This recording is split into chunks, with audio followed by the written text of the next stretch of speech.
Chapter 423. Fury of Vajra Evil Devils, Retreat. Hidden Heart's eyes twitched when he saw the pink sword beams unleashed by the couple, which looked evil and was filled with a fishy aroma. Abruptly, his right fist transformed into a lotus shape, and 5 beams of white light shot out from his 5 fingers, smashing viciously onto their chests. The man and the woman felt as if they were struck by a thunderbolt. Their bodies withered abruptly, and they were knocked several tens of feet backward before falling limply to the ground, unable to move anymore. Hidden Heart grabbed the 2 pink sword beams in his hand, and a faint Buddhist light burst out from it. The 2 sword beams produced a sharp hissing noise, and very soon, a large amount of pink smoke was sprayed out from them, which was accompanied by a strange fragrant and foul smell that drifted in the air. In the end, only 2 flying swords, each about 3 inches long and as wide as willow leaves, were left in Hidden Heart's hand, glinting and twitching with a white light. Wu Qi's eyes lit up. The quality of these 2 flying swords was pretty good, and they were obviously 2 upper-grade magical treasures. However, the man and woman had tempered them with an evil sword refining technique. As a result, these 2 flying swords were tortured to a horrible state, and their power had been greatly reduced. It was like a pair of 1,000-li horses. If you forced them to pull a few thousand kilograms of scrap metal and let a few old farmers control them, what would be the use of the horses? Looking at the 2 flying swords, Wu Qi shook his head and sighed. This is the best way to burn the zither and cook the crane. TSK, these 2 swords are pretty good. They are actually crafted with dark frost goldstone. It's a pity that their crafting technique is not good enough. Otherwise, dark frost goldstone is the best ice element material among all the first-grade flying swords. Hidden Heart hefted the 2 flying swords in his hand, then strode towards the group of men and women. Guarding Heart had also called over all the monks in the temple, producing a few lengths of hemp rope and tying up the 5 men and women with weak cultivation base. After tying the 5 of them up like dumplings, Guarding Heart casually chanted an incantation and pointed his finger at the hemp rope. Immediately, the ordinary hemp rope shone with a golden light, as if it was made of gold. It was a minor restrictive technique of the Buddhist League, a technique used by wandering monks to control evil spirits. It was a very magical technique, and all of them tended to be practical, without any fancy tricks. For example, with the cultivation base of early-stage Jin Dan realm, Guarding Heart could casually turn the hemp rope into a golden rope, which allowed him to imprison a cultivator of mid-stage Jin Dan realm. It was a very powerful technique of the Buddhist League. As the 5 men and women only had the cultivation base of peak stage Xiantian realm, they could not move after being tied by the golden rope. As they only had the cultivation base of peak stage realm, they could not move at all. He formed a Buddhist seal with both of his hands and carefully pressed them down from his dantian to his chest to his forehead. With every Buddhist seal he pressed down, a wheel of golden light would enter the 2's bodies. The man and woman's bodies twitched, and all of their cultivation and mobility were sealed.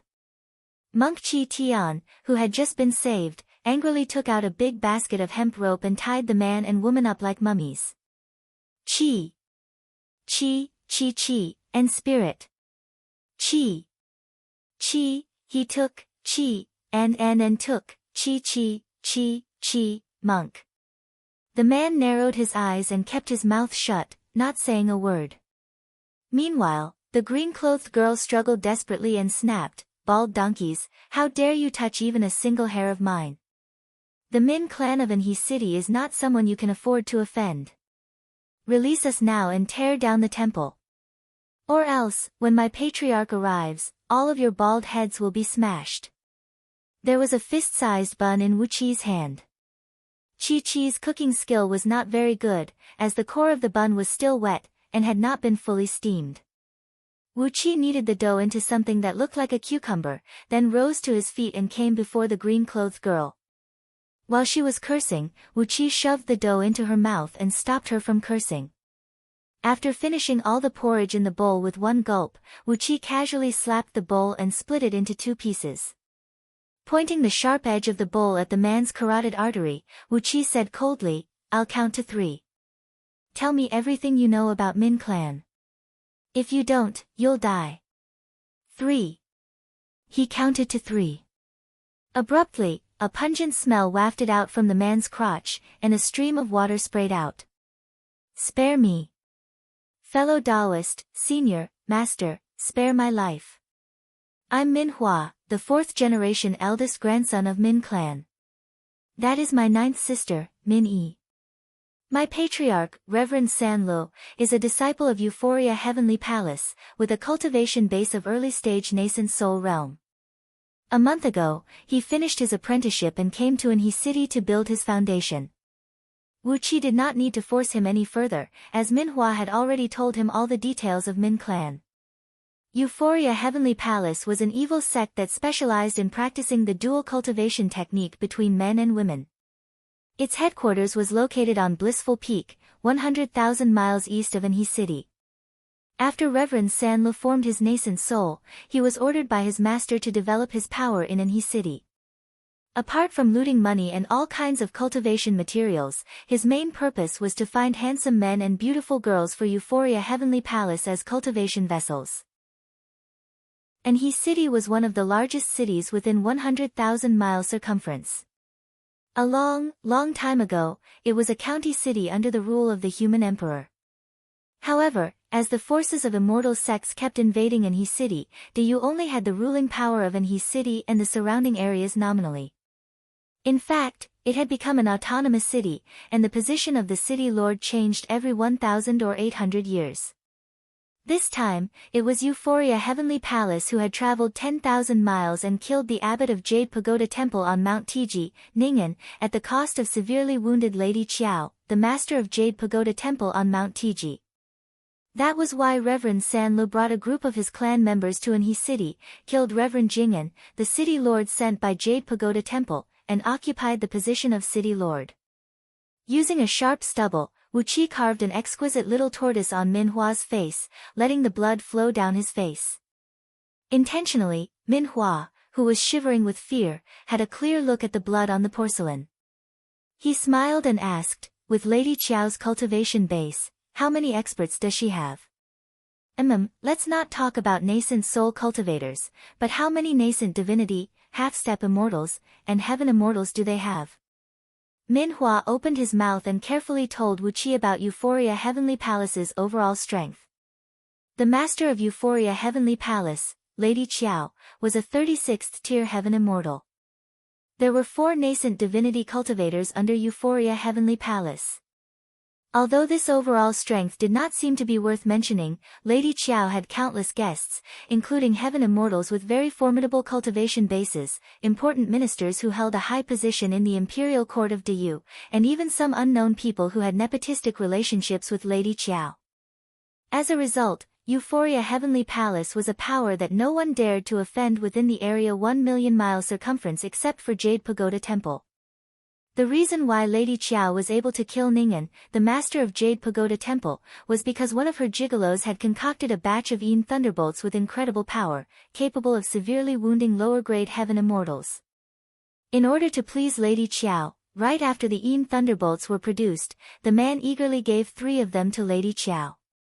With the power of 3 heavenly thunderbolts, Lady Qiao had to pay the price of severely wounding herself to kill Grandmaster Ning'an, and massacre the entire Jade Pagoda Temple. Behind Jade Pagoda Temple was a powerful Buddhist league. Obviously, Lady Qiao's gigolos had contributed a lot to the massacre of Jade Pagoda Temple. Min Hua stared at Wu Qi in horror, sobbing and saying, "It is said that when Palace Master brought a few elders and massacred Jade Pagoda Temple, a few heaven immortal seniors who were on friendly terms with Palace Master had blocked the entrance of Golden Pavilion Temple, forbidding the few elders from leaving the temple. That's why we were able to get rid of those bald Grand Masters from Jade Pagoda Temple." Upon hearing that, Hidden Heart sighed, shook his head and said, "Buddha is merciful." Grandmaster Jing'an was struck by a fiend calamity. Poor Grandmasters from Jade Pagoda Temple, as they are all eminent monks with a profound understanding of the Buddhist Dharma, and have reached an unfathomable level. What a pity, what a pity.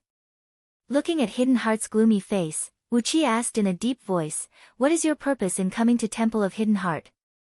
Min Hua glanced at the surrounding monks, then said with a long face, "We are actually here to build a summer manor." We've already found out that Temple of Hidden Heart is just a group of wild monks without any backing, all itinerant cultivators. If they were the disciples of Jade Pagoda Temple, the elders of Euphoria Heavenly Palace would have long come here. But, since they are itinerant cultivators, we can just drive them away. Why do we have to provoke Golden Pavilion Temple? Wu Qi nodded silently. As long as they could drive them away, there was no need to provoke Golden Pavilion Temple. After all, Euphoria Heavenly Palace had always been a vicious and evil sect. Throwing the broken bowl far away, Wu Qi smiled at Hidden Heart and said, "Grandmaster, I've gotten the confession. Tisk, it's up to you how to deal with this matter." Patting Min Hua's face, Wu Qi whistled frivolously at Min Yi, whose face had turned blue with anger. After that, Wu Qi went to Lao Ai, squatted next to him, and said with a low voice, "A formidable enemy has arrived. TSK, TSK. Prince of Changxin and his disciple have lost their cultivation base, making them even weaker than ordinary mortals. Even if they want to escape, they can't." Lao Ai's face turned pale. Furiously stroking his own finger, he growled in a low voice, "Jing Ku, this is not the end of you. If not for him shattering my storage ring with the sun-piercing white rainbow, how could I end up like this?" After growling a few times in a low voice, Lao Ai glanced at Wu Qi with a gloomy face and said with a sneer, "What are you so proud of? We are on the same boat now." While moving his lower body proudly, Lao Ai laughed presumptuously and said, "Euphoria Heavenly Palace's Lady Qiao. Hee hee, as long as Lao Ai can sleep with her, this foundation will be in my palm." Wu Qi mercilessly attacked Lao Ai, "Your meridians are all broken now, and you can't use any of your cultivation base. But, you still have a huge amount of energy essence left in your body, and you have even formed your nascent divinity. TSK, if Lady Qiao pushes you down on the bed, are you going to seize her foundation, or are you going to deliver a great tonic pill to her?" Lao Ai's face fell, as he gave Madman Shui a panicked look. Madman Shui shook his head, pointing at his own face and saying in a low voice, "Master, I have an ugly face, and that Lady Qiao will never like me."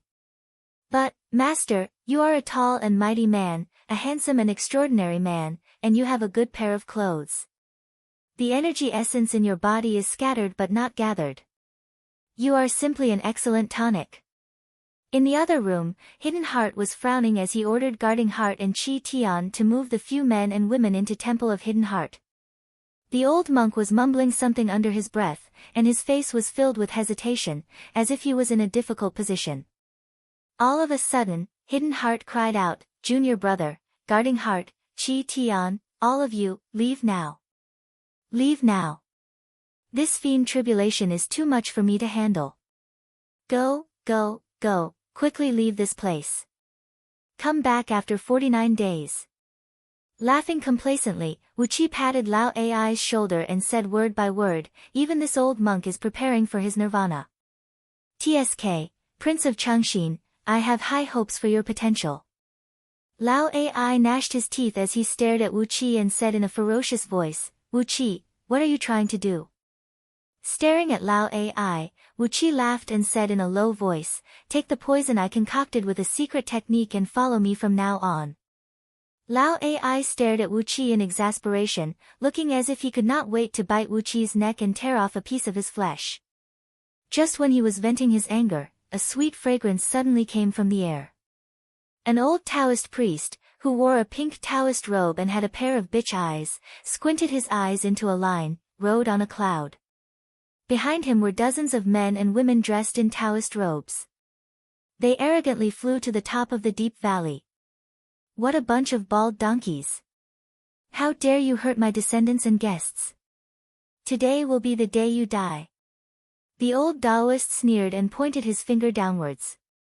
Immediately, 10 pink sword beams shot out from all 10 of his fingers, thrusting towards Temple of Hidden Heart.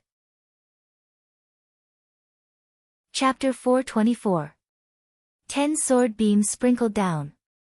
Each of them was about 3 feet long and as thick as a thumb, and the quality of their light was considered excellent. It was evident that Reverend San Li's cultivation base was one realm stronger than Min Hua and Min Yi, and his ability in refining sword beams was much better. Meanwhile, a large amount of pink arrow-shaped smoke was shooting out from the sword beams, filling the air with a rich aroma, as well as a strange greasy smell that could make one's bones and muscles go limp. The few little monks from Temple of Hidden Heart were still far away from the smoke, but when they were hit by the smell, they immediately fell to the ground. Hidden Heart gave a furious roar as he stamped his foot on the ground. The ground trembled abruptly, as a large hand made of mud and sand thrust out from under the ground, shrouded in a faint Buddhist light. It scooped up the few little monks and threw them into the temple. "Guarding Heart, bring everyone into the temple and summon the Buddhist energy to protect the temple," cried the old monk. Wu Qi had already sprung to his feet. With one swift motion, he grabbed Lao Ai and Madman Shui, who could not move freely, and rushed into the main hall of the temple. Kicking away the yellow linen cloth that covered the offering table in the middle of the hall, Wu Qi shoved Lao Ai and Madman Shui under the long table, then sat down cross-legged. His movements were extremely nimble, and it was impossible to tell that he was an injured person whose spine and ribs had been broken by someone. Guarding Heart hurriedly led the crowd into the hall, throwing Min Hua and the other 6 little monks to a corner of the hall.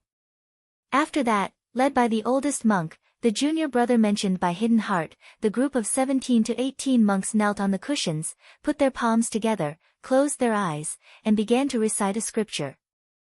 Wu Qi listened attentively to their scripture. It was similar to the Diamond Sutra, but it was 30 to 50% different. The language was more exquisite, and the wording was simpler. Every single sentence was filled with an indescribable, powerful charm.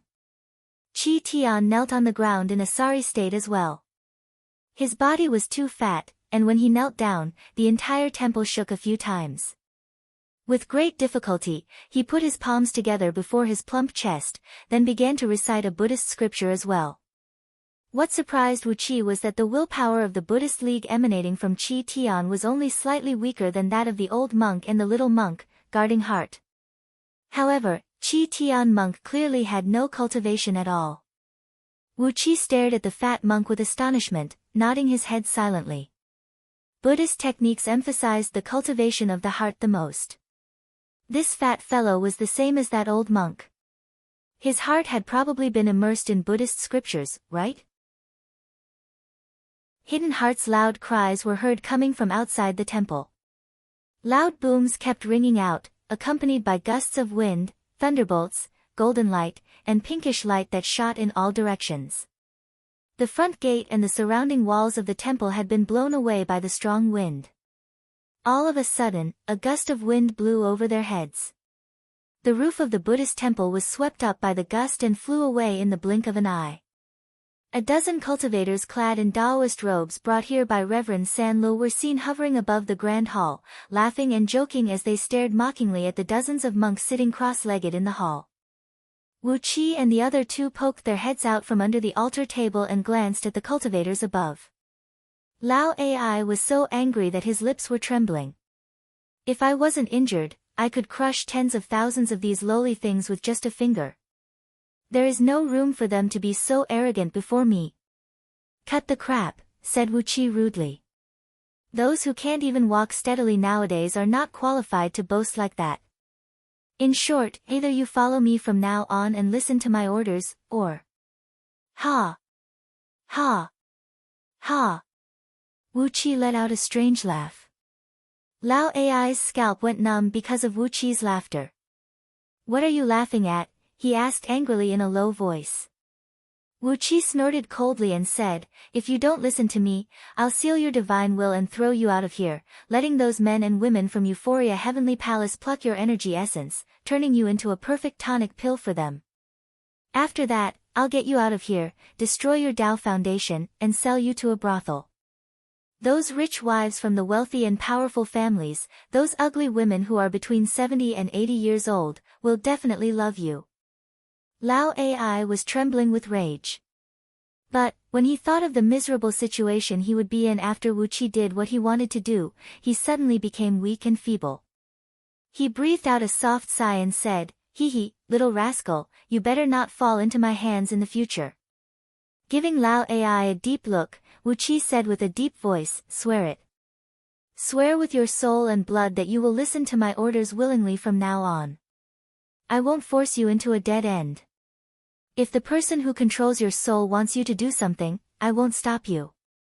But, you have to swear that if there is a conflict between me and that person, you have to inform me in advance." Lao AI cried out in panic, then sprung up abruptly, nearly knocking over the heavy altar table. He stared at Wuqi in astonishment and cried out, "How did you know about that? Damn you, Ji Dan, how could he tell you such a secret? Ah, you are."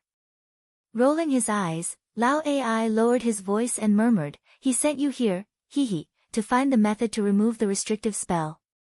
Wuqi smiled, reached out his right hand, and said, "My conditions are very favorable. In the future, if that person wants you to do something for him, just inform me, and I won't stop you. If there is a conflict between me and that person, and I become his enemy, just inform me in advance. Before that, if I save you today, you will be mine from now on. Isn't this a very favorable condition?" Lao AI pondered for a brief moment, then gave Wuqi a deep look, reached out his right hand, and grabbed Wuqi's hand. Holding Wuqi's hand tightly with his fingers, Lao AI said in a deep voice, "In the future, if you can find the method to remove the restrictive spell, if you can help me get rid of that person's control, I'll willingly work for you." "So what? But, you can't stop me from doing something." After pondering for a while, Wuqi nodded and said, "I'm not the savior of the world, so you can do whatever you want. As long as you don't harm the people around me, or the acquaintances of those people around me, you can do whatever you want." Both men clenched their hands and reached an agreement. Without hesitation, Lao AI bit his finger and swore a vicious blood oath with his nascent divinity. Madman Shui followed suit, swearing the same oath as his master. It was not easy to violate a blood oath made by a cultivator. Unless the cultivator had cultivated to a realm that surpassed the laws of heavenly Tao, the blood oath would follow the cultivator for the rest of his life. While Lao AI and Madman Shui were swearing, Wuqi had squeezed out 2 drops of his blood essence and added them to the blood oath. With that, the blood oath between the master and his disciple was completely under Wuqi's control. Even if Lao AI and Madman Shui found some spirit items such as soul substitution puppets in the future, as long as the power of those spirit items did not exceed the limit that Wuqi could control, he did not have to worry that they would violate the blood oath and do something harmful to him. Looking at how Wuqi still wanted to add a restrictive spell to the blood oath, Lao AI said resentfully, "You're a very cautious little fellow." Wuqi gave Lao AI a sideways glance, then said mockingly, "Since I'm dealing with a gentleman, I'll naturally use the means of a gentleman." Lao AI was taken aback, then he flew into a rage and said, "Did you just say that I'm a treacherous villain?" Wuqi did not pay any attention to Lao AI. Instead, he fished out 2 9th-grade immortal pills from Black Dragon's spirit ring and gave them to Lao AI, then took out 2 upper-grade spirit pills and gave them to Madman Shui. "Take these 2 immortal pills, and the wounds in your meridians should be completely healed." Madman Shui's cultivation base is too weak, and there is no way he can withstand the power of the immortal pills. 2 upper-grade spirit pills should be more than enough for him to recover. Without hesitation, the master and his disciple grabbed the spirit pills and shoved them into their mouths, fearing that Wuqi would regret his decision and take them back. Over the past half a year, the master and his disciple had tasted the pain of being an ordinary mortal who did not even have the strength to truss up a chicken. They did not want to return to that miserable situation ever again. After swallowing the immortal pills, Lao AI could feel the enormous immortal energy rolling and rocking in his body, quickly breaking through the clogged blood and qi and connecting the broken meridians. He praised, "These are indeed immortal pills. Hee, I owe you a big favor." You're right, I've never considered myself as a good man." Rolling his eyes, Lao AI murmured under his breath, "When my 2 sons were thrown to their death by Yingzheng, my soul was standing right next to them. At that time, I would have completely turned into a bastard." Laughing ferociously, Lao AI gazed at the group of dozens of cultivators hovering in the sky with a pair of venomous eyes. Although his cultivation base had yet to recover, in Lao Ai's eyes, these cultivators had become ants that he could easily slaughter. Right at this moment, Hidden Heart rushed into the hall, gasping for breath and covered in blood. Right after he entered the entrance, he tripped on the threshold and tumbled a few times before falling into the hall. The old monk clenched his jaws and said, "Guard Heart, the fiend flame is rising. Please protect the temple with the power of Buddha. Quick!" Reverend San Li's wild laughter was heard coming from above. He had brought a group of cultivators and arrived right above the hall.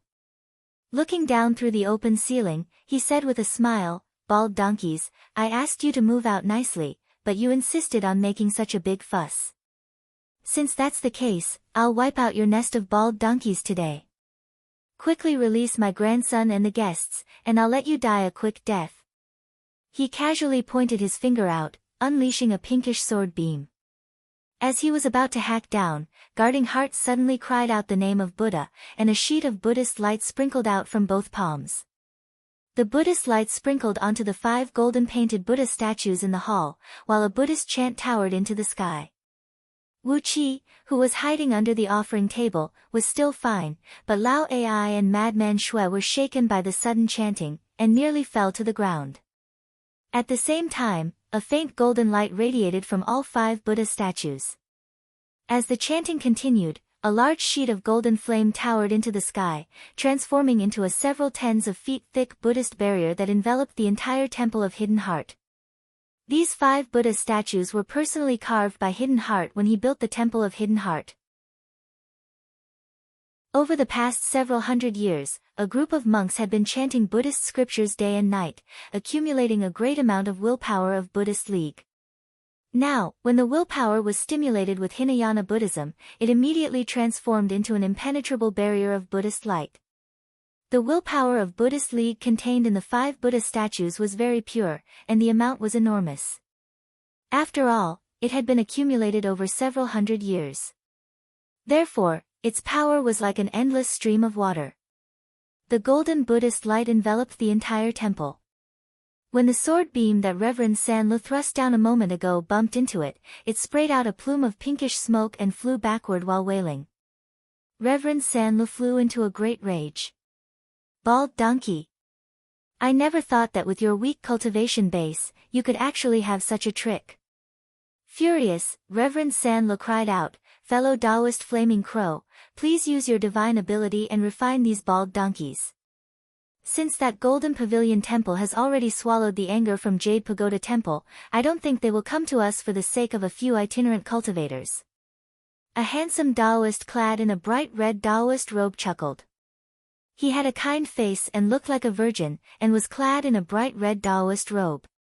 He took a few steps forward and fished out a fist-sized red gourd from under his sleeve. Carefully, he reached out 2 fingers and pulled out the stopper, then hastily threw the gourd away. A muffled boom echoed out, as if a volcano was hanging upside down in the sky, while a great amount of lava and flame fell whistling down from the sky. In just a blink of an eye, the valley, which measured over 10 miles in circumference, was turned into a sea of flame. Apart from the monastery, everything else had been completely burned down by the fire. Chapter 425. As the fire poured down, the crimson flame turned into a pale green flame in just a blink of an eye, and then turned into a translucent white flame. The rocks in the valley first exploded, then shattered, and finally turned into lava, rushing and surging around the Temple of Hidden Heart, which was shrouded in a golden light. Even though it was protected by the golden light transformed from the Buddhist energy, the temperature in the temple was still rising rapidly. Before long, a few nearby rooms were set ablaze. Moments later, the verdant branches of the Bodhi trees withered and shriveled.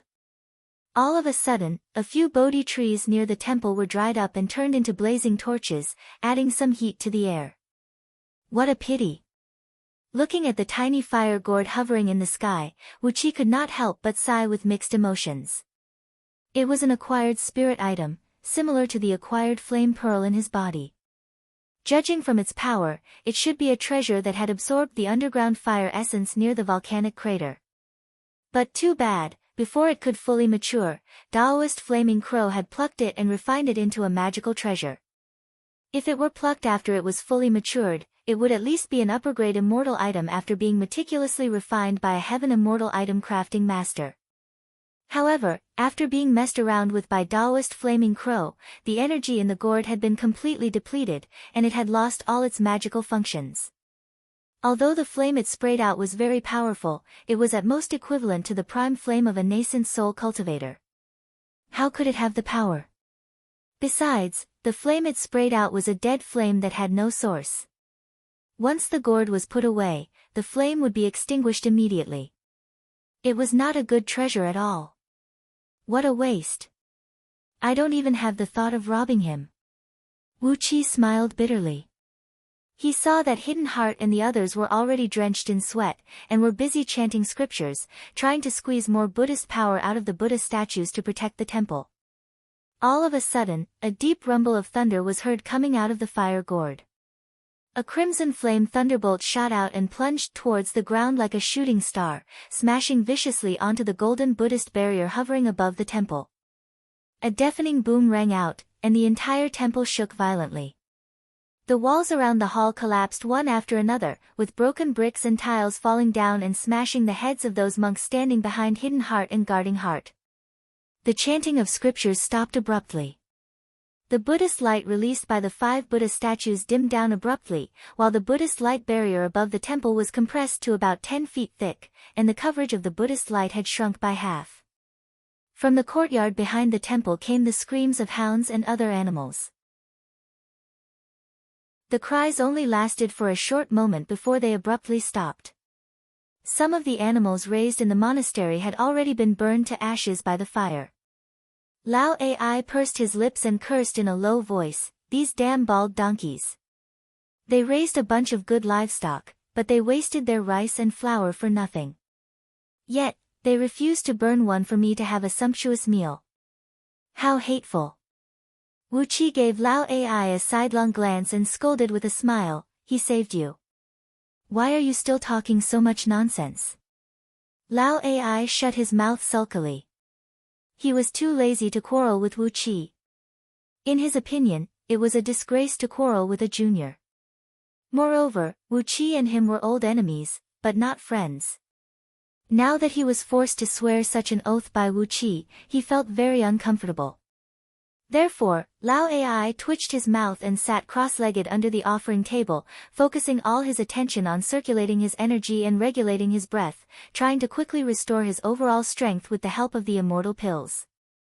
That Taoist Flaming Crow was merely an early-stage nascent soul cultivator, an ant that Lao Ai could kill with just a mouthful of water. The fire gourd was not bad, and Lao Ai was very interested in seizing it to protect himself. After all, his storage ring was destroyed by Jing Ku, and he had to rob those poor itinerant cultivators to gather enough money to travel to Panga continent. He was so poor now that his eyes had turned green. But, in order to seize the fire gourd, he had to restore his cultivation base. Even if he could not return to his peak state, as long as he could restore his overall strength to the early-stage Jin Dan realm, Lao Ai was confident that he could kill this group of itinerant cultivators. He did not take Reverend San Lu and Taoist Flaming Crow seriously at all. As the Buddhist light was severely damaged, Guarding Heart grunted and fell to the ground. Coughing up a mouthful of blood, he called out to Hidden Heart in a low voice, "Master, Master, please leave this place alone.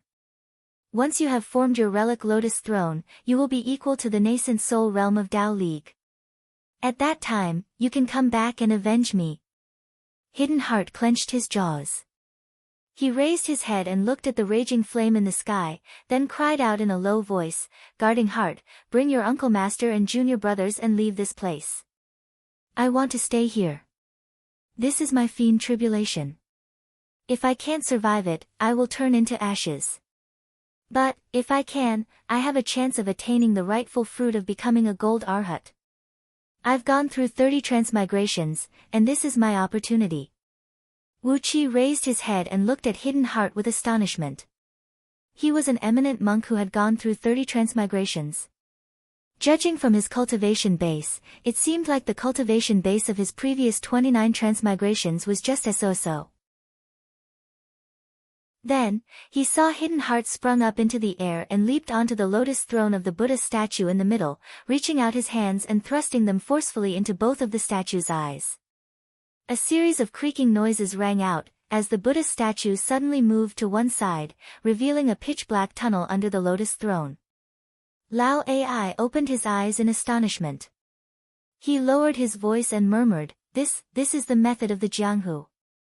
I've experienced it in the past as well. The method of the Jianghu? What a familiar name.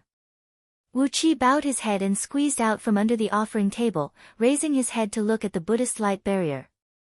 As it could shield the sight of those outside, he was not afraid that Reverend San Lu would discover the anomaly in the hall. Wu Qi stuck his head out and gave the tunnel a glance. Suddenly, he laughed and said, Reverend Hidden Heart, I can't believe there is an escape tunnel in this hall of yours. Hidden Heart laughed dryly, then put his palms together and sighed under his breath, I'm ashamed. I've gone through 30 transmigrations, and I've lived 6 consecutive lives before this.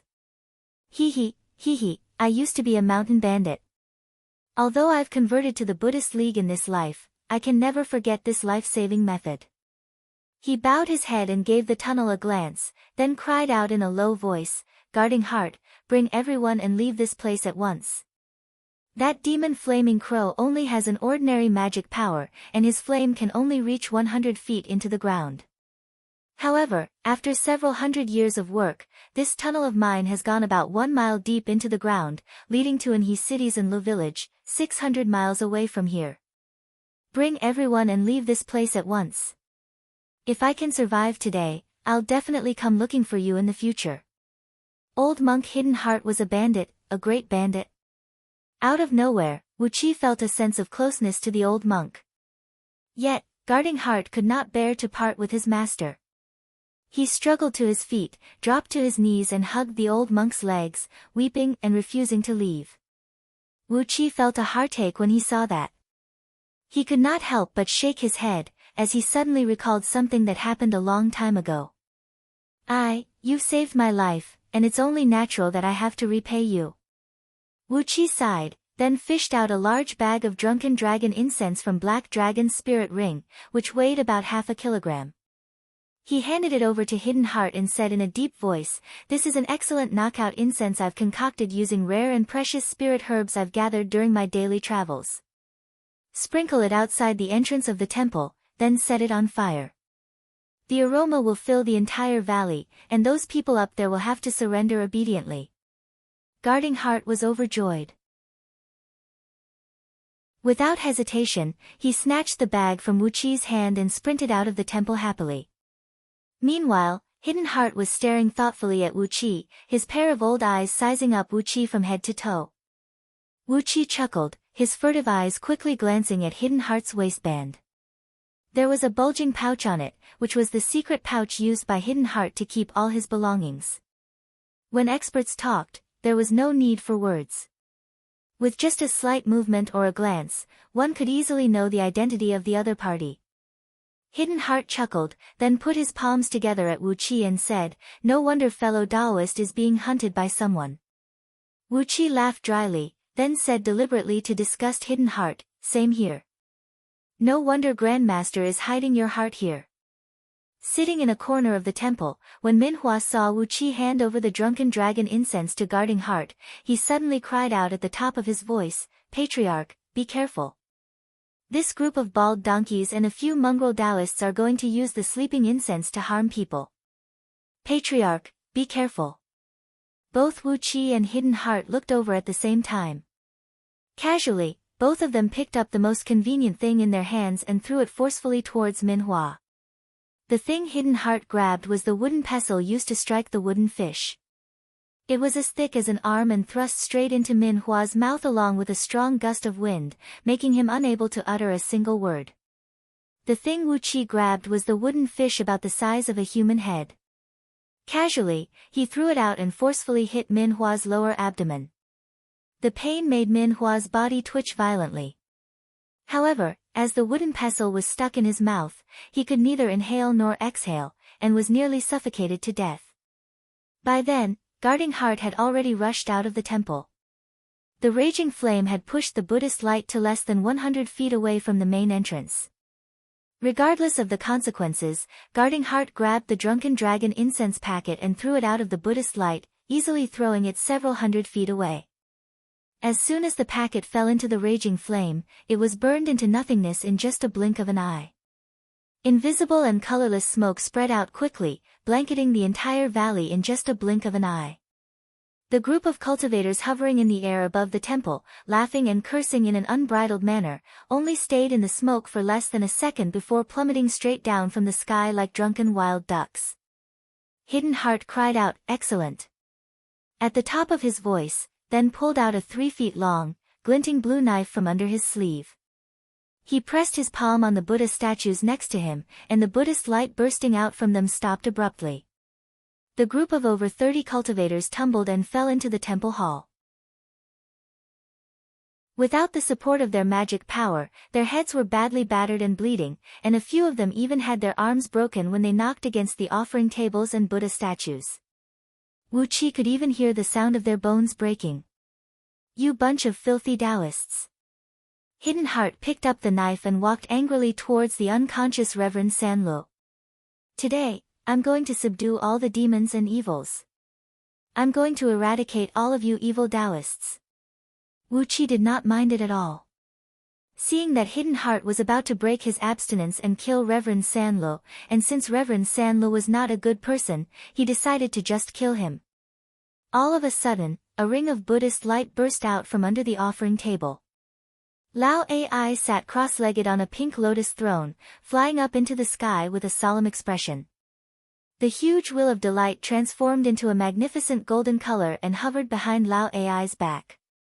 There were no heavenly enchantresses on it, but countless flying apsaras, and the faint chanting of scriptures could be heard drifting out from time to time. "Wait, Hidden Heart.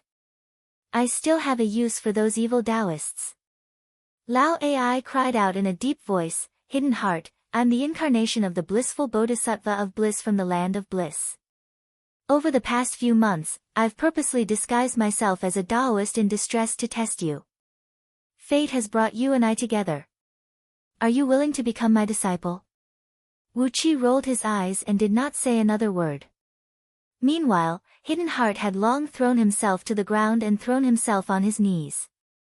With a trembling voice, he cried out, "The blissful bodhisattva of bliss, the blissful bodhisattva of bliss, I'm willing to become your disciple." Clang! The knife in Hidden Heart's hand fell to the ground as he bounced and came next to Wu Qi's feet. Chapter 426. Wu Qi's divine will was shuttling back and forth in the hall as he quickly exchanged opinions with Lao Ai. "Why are you playing tricks on me? Don't forget that this old monk is your benefactor." Wu Qi glared at Lao Ai. "I'm used to having many followers around me, living a luxurious life, and living a luxurious life. Now that I've fallen into a dire situation, and even Great Sun's sect has been uprooted, I'm not used to not recruiting a few more disciples. As for this old monk, with my guidance, he will at least be able to attain the realm of Arhat in the future. What a lucky guy." Lao Ai smiled with a solemn expression. "Don't mess around. They are honorable monks, and you're not allowed to make them look like Great Sun sect's people." Wu Qi gave Lao Ai a fierce glare once again. "Don't worry, I'll repay kindness with kindness and enmity with enmity." Since young, Lao Ai has always been able to distinguish between kindness and enmity. Lao Ai rolled his eyes at Wu Qi disapprovingly, then pressed his palm on Hidden Heart's head and said, "You and I are brought together by fate. Since you have joined my sect today, you will be my second eldest disciple. Circulate your cultivation base and focus your mind. I'll help you form your first lotus throne with the technique of enlightenment."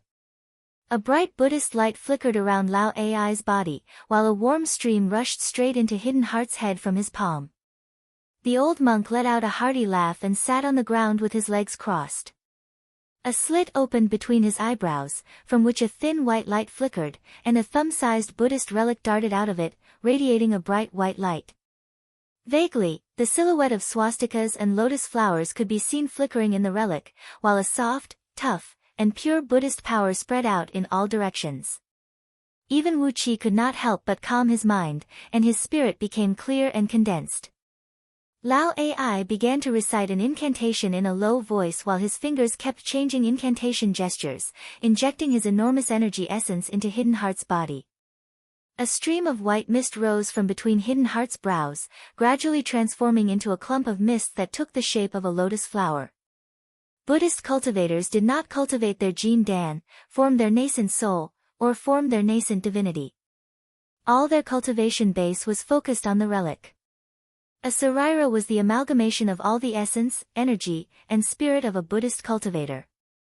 Forming a relic was equivalent to the Taoist Jin Dan realm.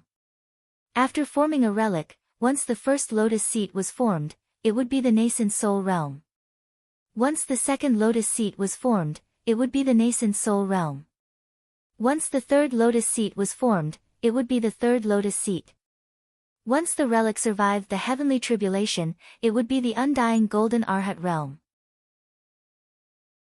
After reaching the golden Arhat realm, the three lotus thrones gradually merged into one, and finally turned into a third-grade lotus thrones. Those who could sit on the lotus platform were bodhisattva meritorious fruits. That was the strength of a golden immortal of the Tao sections. The grade of the lotus throne would increase with the growth of one's cultivation base, from the 3rd grade to the 9th grade. Once a 9th grade golden lotus throne was formed, one would step into the realm of Buddha, which was equivalent to the strength of a primordial immortal in Tao League. The reason why Lao Ai helped Hidden Heart form the first relic lotus throne with his own energy essence was because he wanted to help Hidden Heart break through the nascent soul realm. An enormous amount of energy essence was constantly being injected into Hidden Heart's body. The old monk was drenched in sweat, and his fleshly body was radiating a strong golden light. His cultivation of the indestructible body of the Buddhist League was improving at an incredible speed, but he could not make a breakthrough in his realm. A stubborn threshold stood before the old monk. Although he had used all his Buddhist cultivation base and Lao Ai's energy essence, he just could not break through it no matter how hard he tried. Cold sweat kept trickling down Lao Ai's forehead. There was a price to pay for pretending to be mysterious. As he had not fully recovered from the serious injury, in order to subdue Hidden Heart, he had impersonated a bodhisattva and accepted the old monk as his disciple. He had forcefully injected a tiny bit of energy essence into the old monk to help him break through his realm. Initially, he thought that since the old monk's cultivation base was almost at the peak of the Jin Dan realm, it would be very easy for him to form the first lotus throne. Little did he expect that he would suffer a setback here. For Buddhist cultivators, the state of mind was the most important thing. If there was no mental obstacle, an ordinary old monk could become a Buddha within one day. However, if the mental obstacle was too strong, even after 100 reincarnations, he would only have the cultivation base of one relic. Hidden Heart had no idea what was bothering him in his heart, but it made his face turn purple, while Lao Ai's body was trembling. The first lotus throne of the relic was still in the shape of a faint mist, and no matter how hard he tried, he just could not form a corporeal body. Wu Qi knitted his brows into a tight frown. Rolling his eyes, he suddenly walked before Hidden Heart, roared with all his might like a lion, "Who are you sorry to?" Hidden Heart was in a state where he was on the verge of breaking through, yet he just could not. His mind was in a trance and hazy state. Upon hearing Wu Qi's roar, the old monk cried out instinctively, "I have wronged too many people. 30 reincarnations entangled me, wife, parents, countless favors and grudges. How could I just leave them behind?" Wu Qi gave Hidden Heart a tight slap on the face and scolded, "Idiot. No wonder even your Buddhist name is Hidden Heart. Hide your mother. Dig out your heart that has been reincarnated for 30 reincarnations and wash it under the sun. Let go of your past life, and let go of the mortal world. You have already jumped out of that filthy world, so why are you still hiding your filthy heart?" A series of slaps came raining down on Hidden Heart's face. The slaps made the old monk's face explode, and his face was covered with blood. "Hey!" cried Wu Qi. "Wake up! Let go of that hidden heart of yours. When you ascend to the realm of Bodhisattva, you can go and find their reincarnations. Repay kindness with kindness, and take revenge with revenge. Why are you still entangled here?" Hidden Heart's eyes suddenly lit up, and two beams of white light shot out into a far distance. Exerting all his spirit, energy, and soul, Wu Qi transformed them into a loud ringing that sounded like a huge bell and smashed into the bottom of Hidden Heart's heart. "How are you going to save others if you don't become a Buddha? A clay bodhisattva crossing a river can't even protect itself. In this mortal world, you can't even protect a small temple. Who can you save? Who can you help?" Lao Ai rolled his eyes and nodded as if he had understood something. Suddenly, Hidden Heart cried out the name of Buddha. Suddenly, his body burst into flames even though there was no flame. A seven-colored flame wheeled and burned around his body, sending forth a strong fragrance of sandalwood. After being burned by the flame, his old and shriveled body suddenly became tall and strong, glinting with a golden light.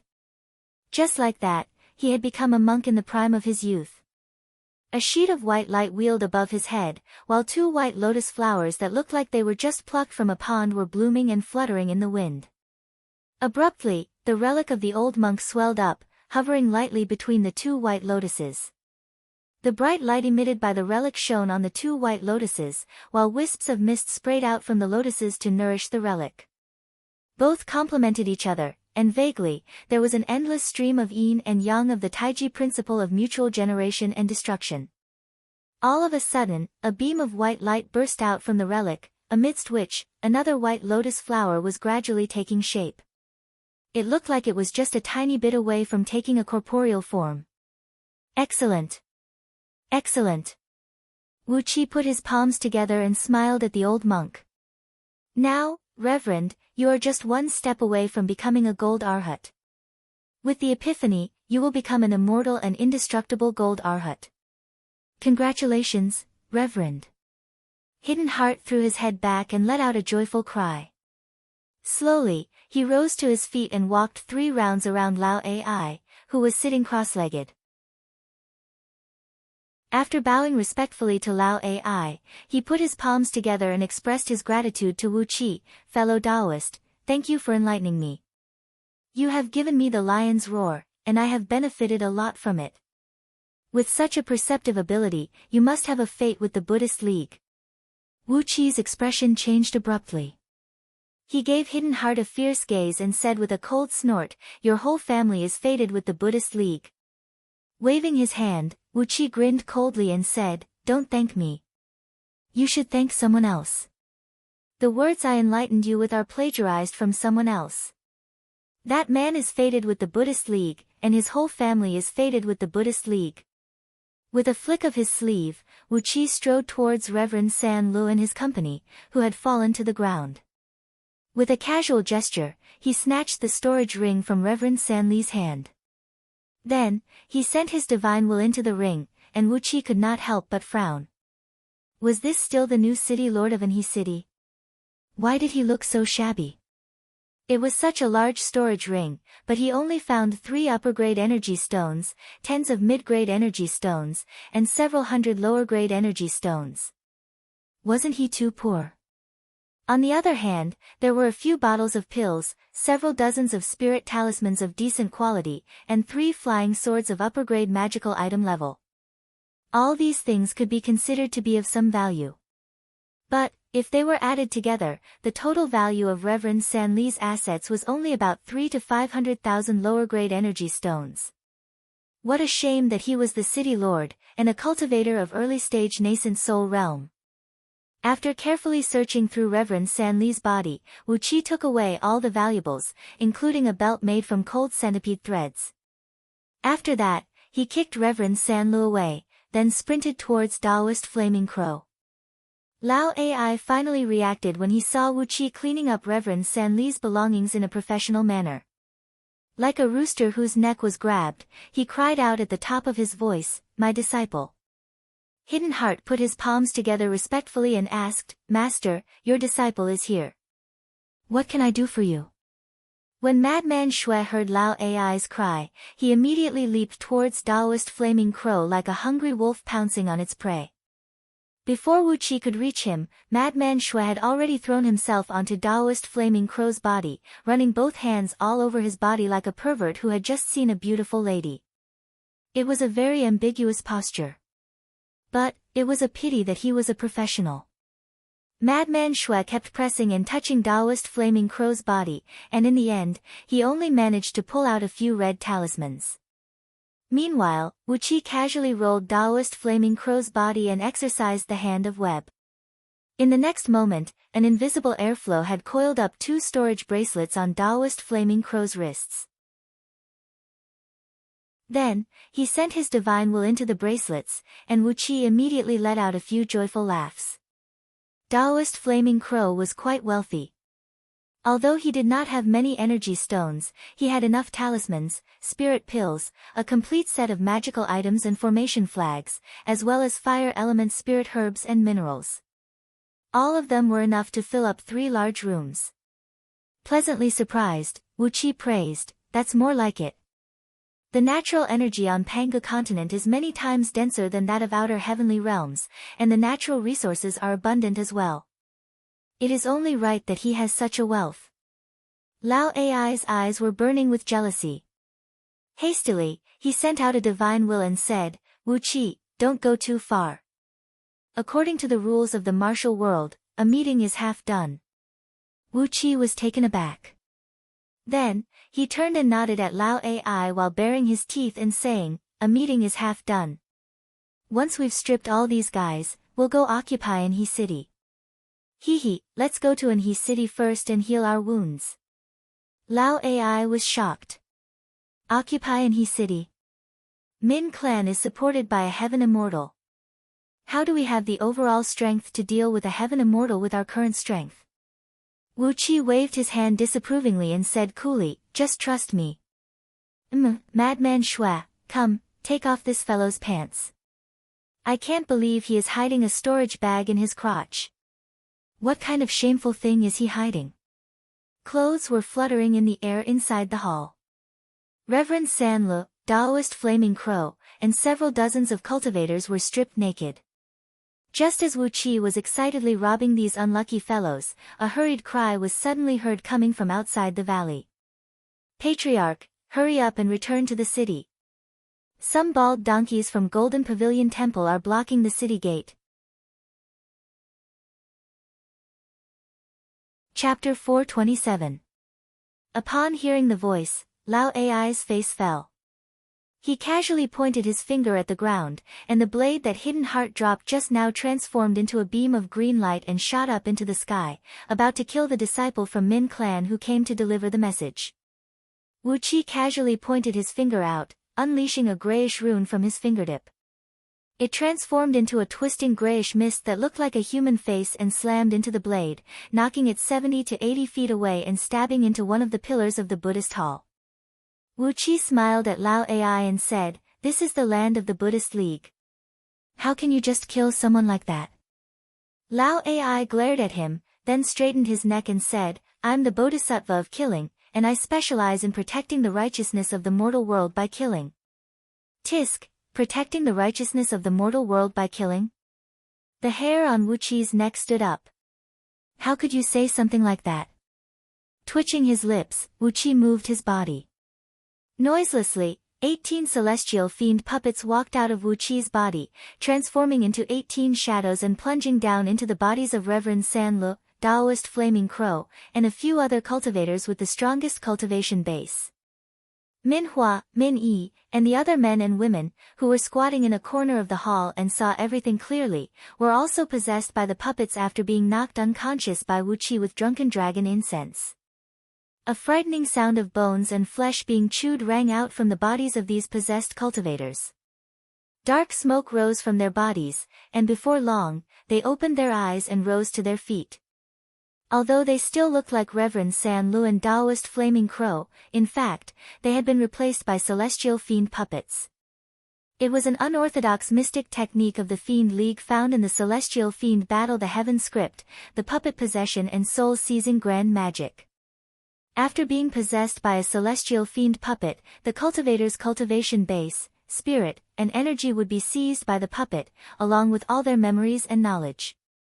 It was only after these Celestial Fiend puppets had transcended the Heaven realm and transformed into Fiend immortals that Wu Qi learned they had such a mystic technique. However, the conditions for using this secret technique were slightly harsh. It could only be used when the other party was completely defenseless. But, with the drunken dragon incense, Reverend San Lu and his company were no different from dead men, and it was easy for them to be possessed by Celestial Fiend puppets.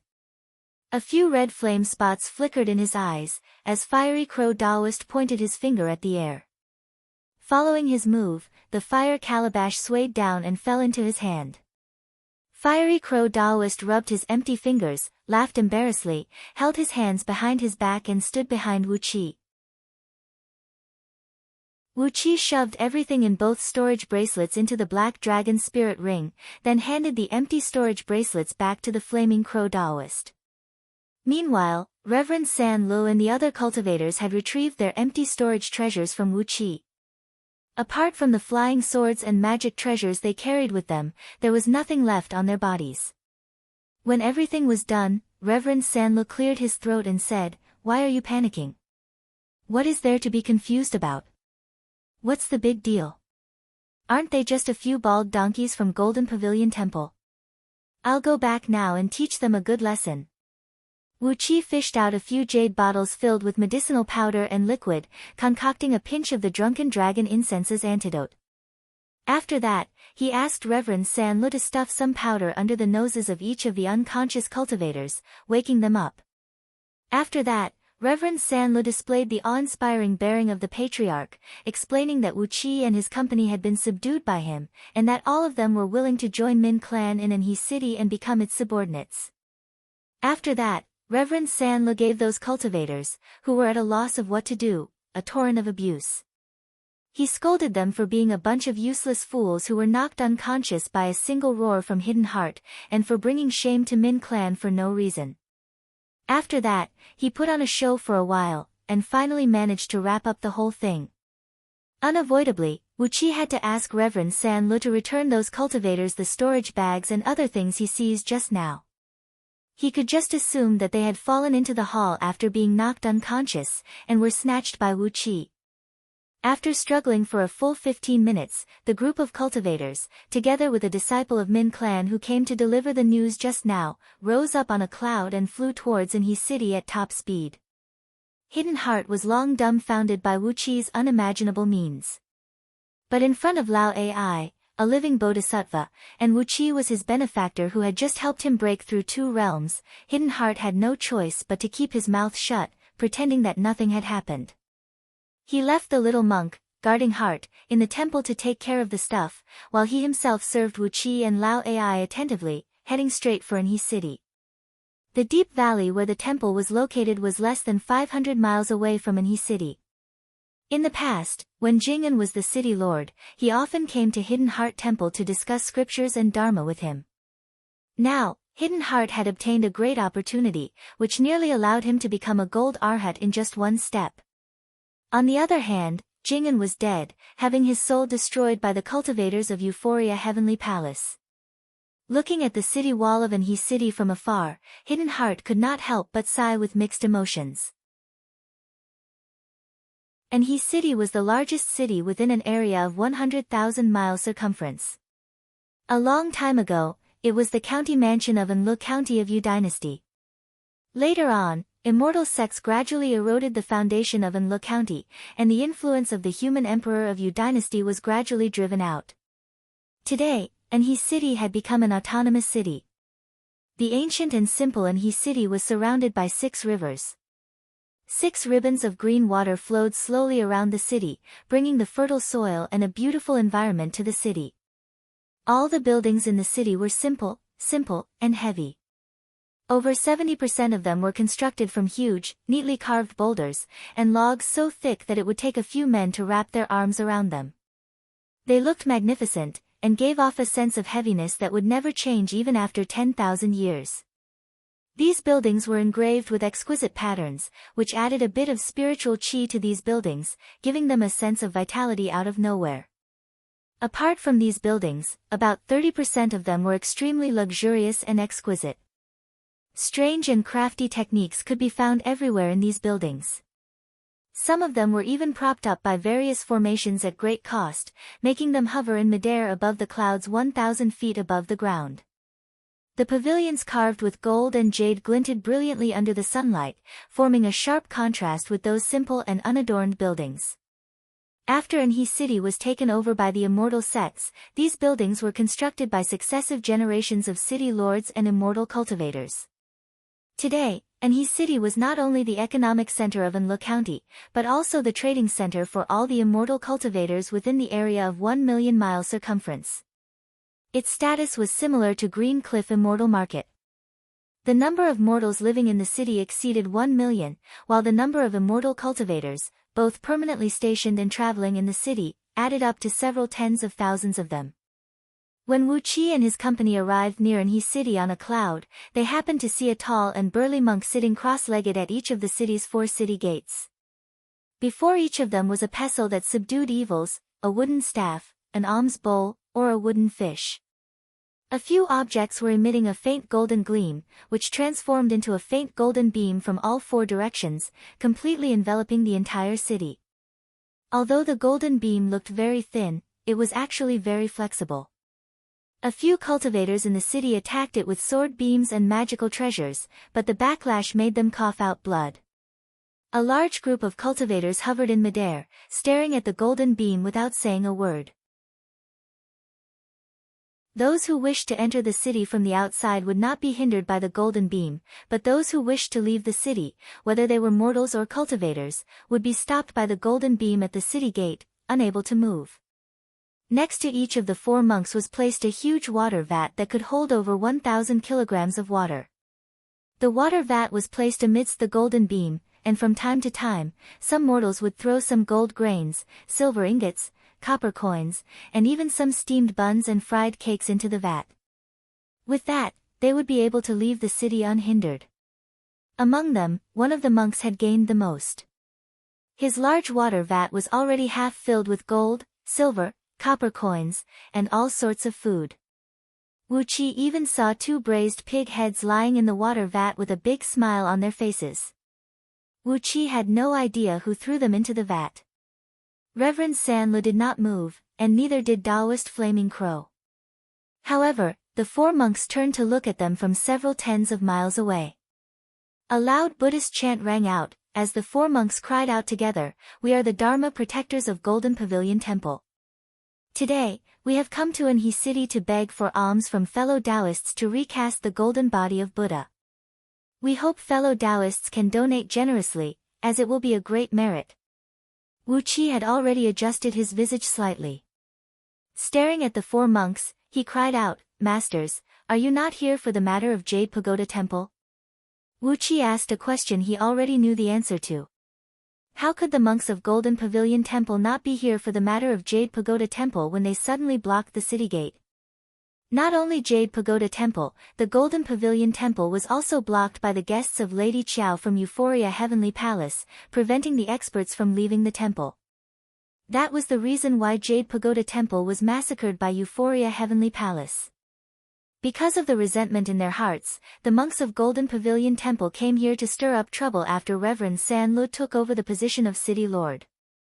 Perhaps it was because the cultivation of those people behind Euphoria Heavenly Palace was too strong, and the Golden Pavilion Temple did not really want to shed all pretenses of cordiality with Euphoria Heavenly Palace. Therefore, these 4 monks just blocked the city gate and did not fight their way in. But then again, what these 4 monks had done was no different from directly bullying the Euphoria Heavenly Palace's gate. Nevertheless, they did not resort to any violent means. If Euphoria Heavenly Palace were to overreact, perhaps Golden Pavilion Temple would seize the opportunity to launch an attack. After all, a few of Lady Qiao's bedmates were only blocking the front door of Golden Pavilion Temple, and did not help her destroy it. Obviously, either Lady Qiao was not worthy enough for her lover to sacrifice himself like this, or the backer of Golden Pavilion Temple was strong enough. Now that Golden Pavilion Temple had put on a disgusting attitude, they wanted to see how Euphoria Heavenly Palace would react. After a brief moment of pondering, Wuqi laughed and asked, "The current city lord of Anhe City, Reverend Sanlu, is here. Masters, can we enter the city?" One of the monks gave Reverend Sanlu a deep look, then nodded and said, "You can enter the city, but as for leaving the city, you have to befriend the Buddhist League." With a thought in Wuqi's mind, Reverend Sanlu suddenly laughed coldly and said, "Follow me in." A few bald donkeys are nothing to me. Let's enter the city first, then we'll settle the score with them later. Riding on a cloud, the company easily broke through the golden barrier and entered the city. The four monks glanced at Hidden Heart, wondering why there was a monk among Wuqi and his company. However, it was obvious that they did not know Hidden Heart, as they just remembered his face and let him enter the city. There were countless Buddhist monks and itinerant cultivators on Panga continent, so it was reasonable for Reverend Sanlu to have a few good friends who were monks. Right after they entered the city, a group of cultivators with cultivation bases ranging from early-stage nascent soul realm to early-stage Jin Dan realm rushed up to them anxiously. Among them, a white-clothed scholar with the strongest cultivation base, an early-stage nascent soul cultivator, pointed his finger at Reverend Sanlu and cried out sternly, "Sanlu, I don't care what Euphoria Heavenly Palace is doing, you can't delay our business. A few of our elders are here for an inspection, but they are blocked by these monks in the city. This is a grudge between Euphoria Heavenly Palace and Golden Pavilion Temple. Don't drag us into it." The white-clothed scholar raised his head and looked at the sun, then said angrily, "I'll give you 15 minutes. If our elders still can't leave the city by then, I'll move all the shops in our sect to Hehe City, and let Euphoria Heavenly Palace and those mortals collect taxes." Wuqi's heart gave a slight jerk. He could not accept this. If these immortal sect's shops ran away, what would he gain by occupying Anhe City? Chapter 428. Although the celestial fiend puppets had possessed Reverend Sanlu and occupied Anhe City, Wuqi just wanted to find a place to heal his wounds in peace, and at the same time collect a batch of Panga continent's resources. This place was the primeval heaven and earth created by the great Saint Pangu since the ancient times. It had all sorts of resources, and the outer heavenly realms that were scattered could not compare with it. On top of that, Wuqi also wanted to use Anhe City to find out the current map of Panga continent. Yes, a map. Although the Scroll of Stealing had recorded a few locations where innate yang energy could be found, as Panga continent was constantly absorbing chaotic airflows to expand its body, the shadowy figure who left behind the Scroll of Stealing was a figure who lived many eons ago. The current Panga continent was many times larger than the one recorded in the Scroll of Stealing, and its topography had changed greatly as well. Without a complete map of Panga continent, where was Wuqi going to find those places where innate yang energy could be found? Although he did not take Euphoria Heavenly Palace seriously, nor did he take a small city like Anhe City seriously, it was still the first power that Wuqi came into contact with after he entered Panga continent. If he could control it, it would be beneficial for him to gather all sorts of information about Panga continent, especially the current map of Panga continent, as well as all sorts of news. As he had already considered Euphoria Heavenly Palace and Anhe City as his possessions, there was no way Wuqi could let the immortal sect represented by the white-clothed scholar leave Anhe City and develop elsewhere. Under his control, Reverend Sanlu quickly slapped his chest and promised, "Rest assured, fellow Taoist, we'll get rid of those monks who blocked the entrance immediately. Please be patient, fellow Taoist.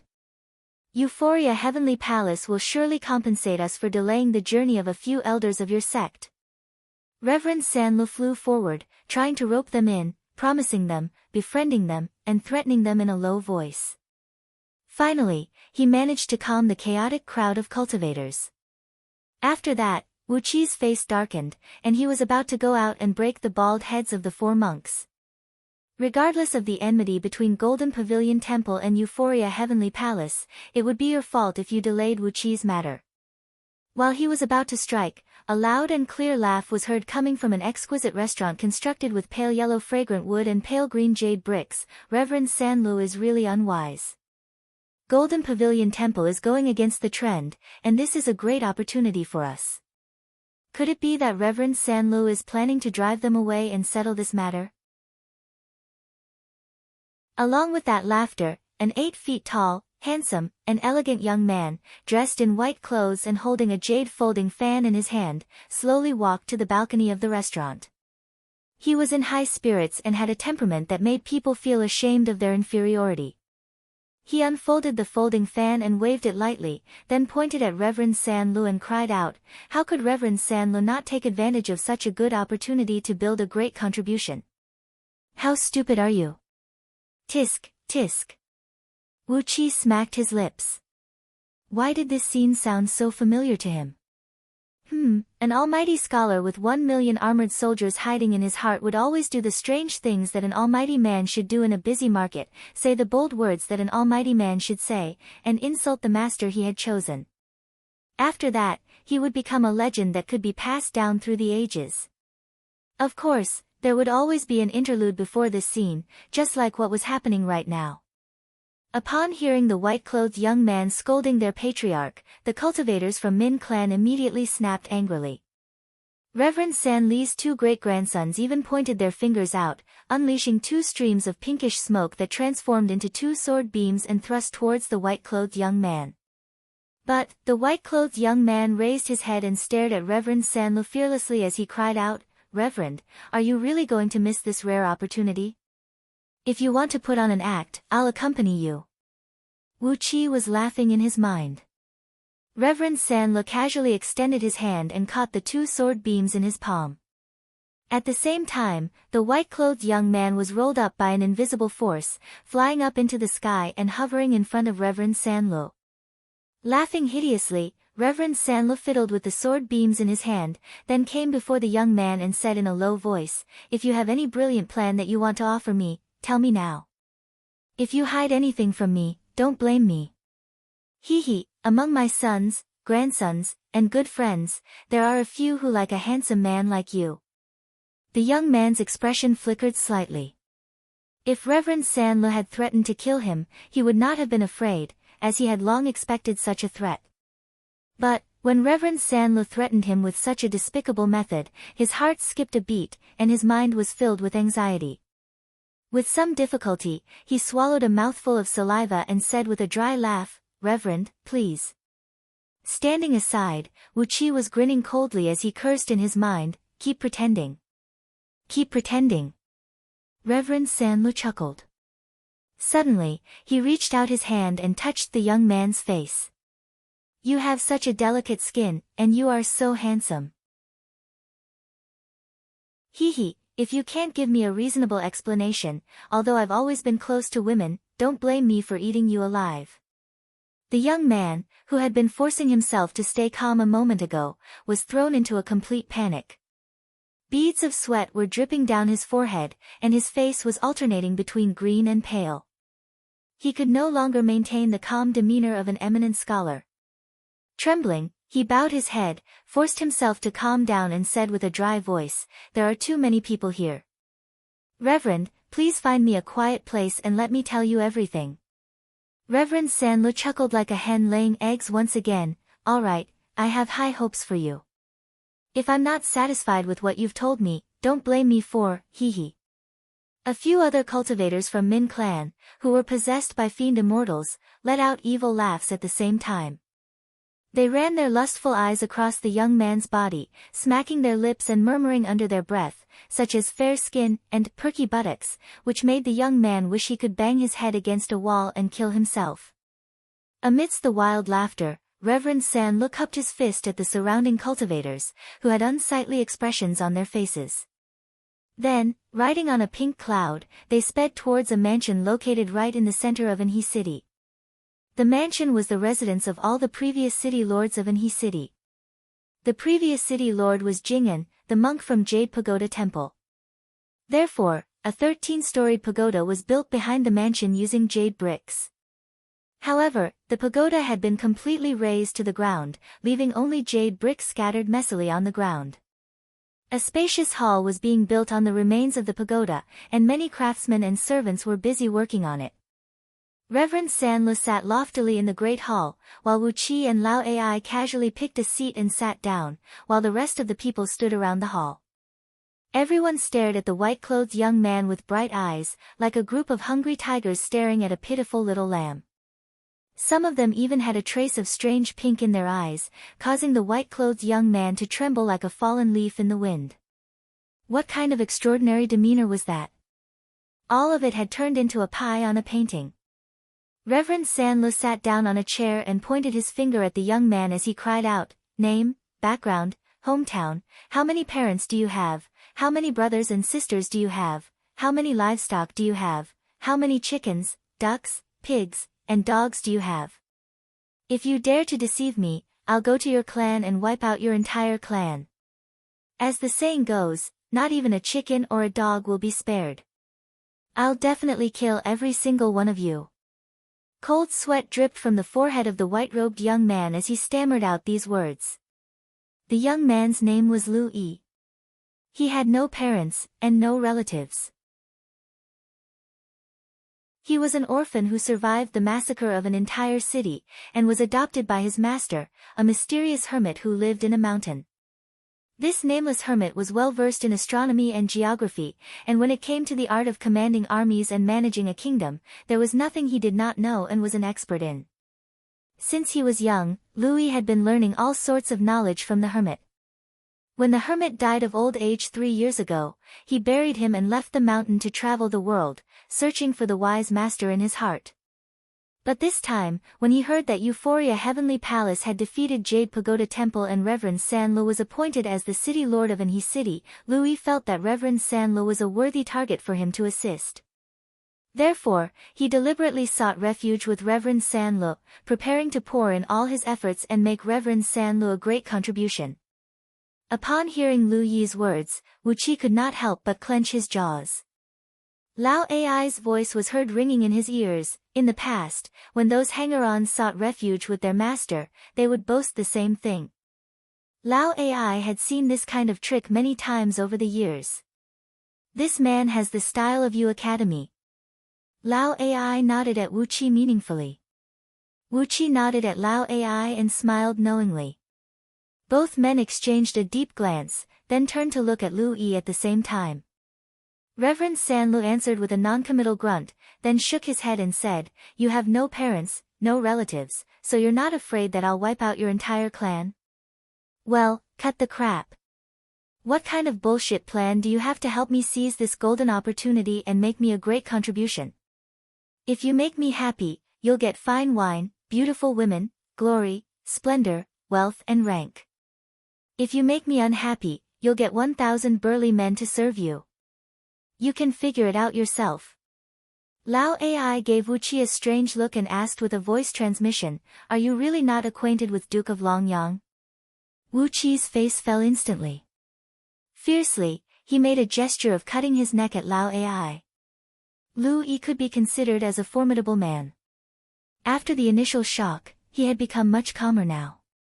He forced himself to ignore the question about 1,000 burly men, clenched his jaws and said, "The destruction of Jade Pagoda Temple by Euphoria Heavenly Palace has caused the balance of powers within 1,000,000 miles around Anhe City. Reverend, with you guarding Anhe City, if you can seize the opportunity and stir up an all-out war between Euphoria Heavenly Palace and Golden Pavilion Temple, attracting the few experts behind Euphoria Heavenly Palace and Golden Pavilion Temple, making them both suffer a great loss in the fight. With that, there is a very high possibility that you can replace both Euphoria Heavenly Palace and Golden Pavilion Temple in one fell swoop." Reverend Sanlu was struck dumb, then suddenly burst into laughter and said, "Ridiculous. With my cultivation base of early-stage nascent soul realm, I can replace both of them." Lu Yi took a step forward, staring at Reverend Sanlu as he cried out, "If all the other immortal sects are involved in this conflict, how much further can your cultivation base improve?" "This." Reverend Sanlu frowned as he stared at Lu Yi and said with a cold grin, "Don't tell me you can help me achieve a meteoric rise?" Louis smiled reservedly and said, I can't achieve meteoric rise, but it is more than enough for me to become a heaven immortal. Reverend, this is a once-in-a-lifetime opportunity. Wu Qi crossed his legs and tilted his head to look at Louis. Reverend Sanlu pondered for a brief moment, then nodded slowly and said, Fine, tell me your plan. If it succeeds. Louis bowed deeply and said, If it succeeds, Reverend, I just need you to promise me one thing. That is to help me kill the murderers who massacred the city where my parents lived and killed them. Reverend Sanlu pretended to ponder for a while, then nodded and promised.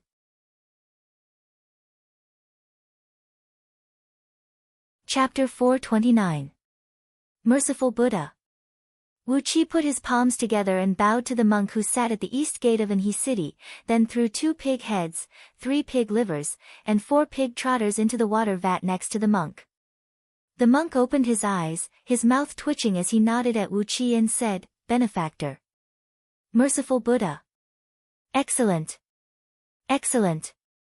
While the monk was thinking about the pig heads and other things thrown into the water vat by Wu Qi suddenly reached out his hand, grabbed an old prostitute who looked to be at least 50 years old, and threw her into the vat. The monk trembled and opened his mouth abruptly, staring blankly at Wu Qi, unable to say a word for a long while. Wu Qi put his palms together and bowed to the monk once again, then said, I paid a huge sum of money to redeem this girl, intending to bring her home as my concubine. But when I met you today, I suddenly understood the wonderful principle of lasciviousness being the worst of all evils. I've decided to turn over a new leaf, and no longer engage in that despicable business. This girl is fated with the Buddhist League. Please accept her, Reverend. Leisurely nodding at the monk, Wu Qi pulled Louis, whose facial muscles were almost cramping from holding his breath. Slowly, both men walked out of the golden Buddhist light, walking along the main road towards a stretch of forest several hundred miles east of Anhe City. Suddenly, the monk cried out, Benefactor. Benefactor. Please wait. Meanwhile, the old prostitute, who was fed by Wu Qi with gold leaves and silver ingots, scrambled out of the water vat, threw her arms around the monk, and cried out, Reverend, please don't leave me behind. The fate between me and Reverend is something that happened in my previous life, the life before that, over 1,000 reincarnations, and after breaking several tens of thousands of wooden fishes before the Buddha. Reverend, please don't leave me behind. Several thousand cultivators in the city who were watching the scene burst out laughing. Some cultivators with weak cultivation base laughed so hard that they fell to the ground with their arms around their stomachs. Meanwhile, Lao Ai, who was watching Wu Qi's every move from the top of the city gate, put on a long face and cursed under his breath, this guy is still as shameless as before. TSK, speaking of which, I've suffered some losses in his hands, and I've been humiliated a few times. What exactly is his cultivation base? Madman Shui said with a dry voice, Master, Wu Qi is not afraid of people because of his cultivation base, but he is unscrupulous and shameless when dealing with people. That is the scariest thing. If he wants to go out of the city to settle some business, so be it, but he even wants to play with a monk. TSK, we are now.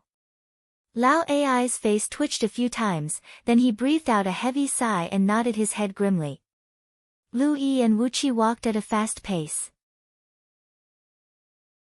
When they were tens of miles away from Anhe City, Wu Qi pulled Lu Yi up and flew eastward like a gust of strong wind. Lu Yi stared blankly at Wu Qi, then suddenly shook his head and said, Fellow Taoist greed, you really don't have to use such a trick to deal with that monk from Golden Pavilion Temple. Wu Qi stared coldly at Lu Yi, then suddenly laughed and said, Of course, I have my reasons for doing that. Shaking his head, Wu Qi said, Reverend San Lu is a heroic man, and it is the hope of all the people for him to be in charge of Anhe City. It is a great honor for greed to be able to follow Reverend San Lu. How dare those few bald donkeys embarrass Reverend San Lu? If I don't teach them a lesson, they will look down on us. It's just a small trick. It's nothing, nothing. Laughing, Wu Qi stared at Lu Yi and said provocatively, I've avenged Reverend San Lu, and now, I'm waiting to see your great plan, Brother Lu Yi. Lu Yi's expression changed abruptly. Staring coldly at Wu Qi, he sneered and said, "So, fellow Taoist greed, you think I'm a threat to your position in Anhe City?" Elegantly, he opened the folding fan and waved it, then raised his head and said, "Unless fellow Taoist greed has the courage to kill me right now, I will definitely become a lord in Anhe City who stands above all the people."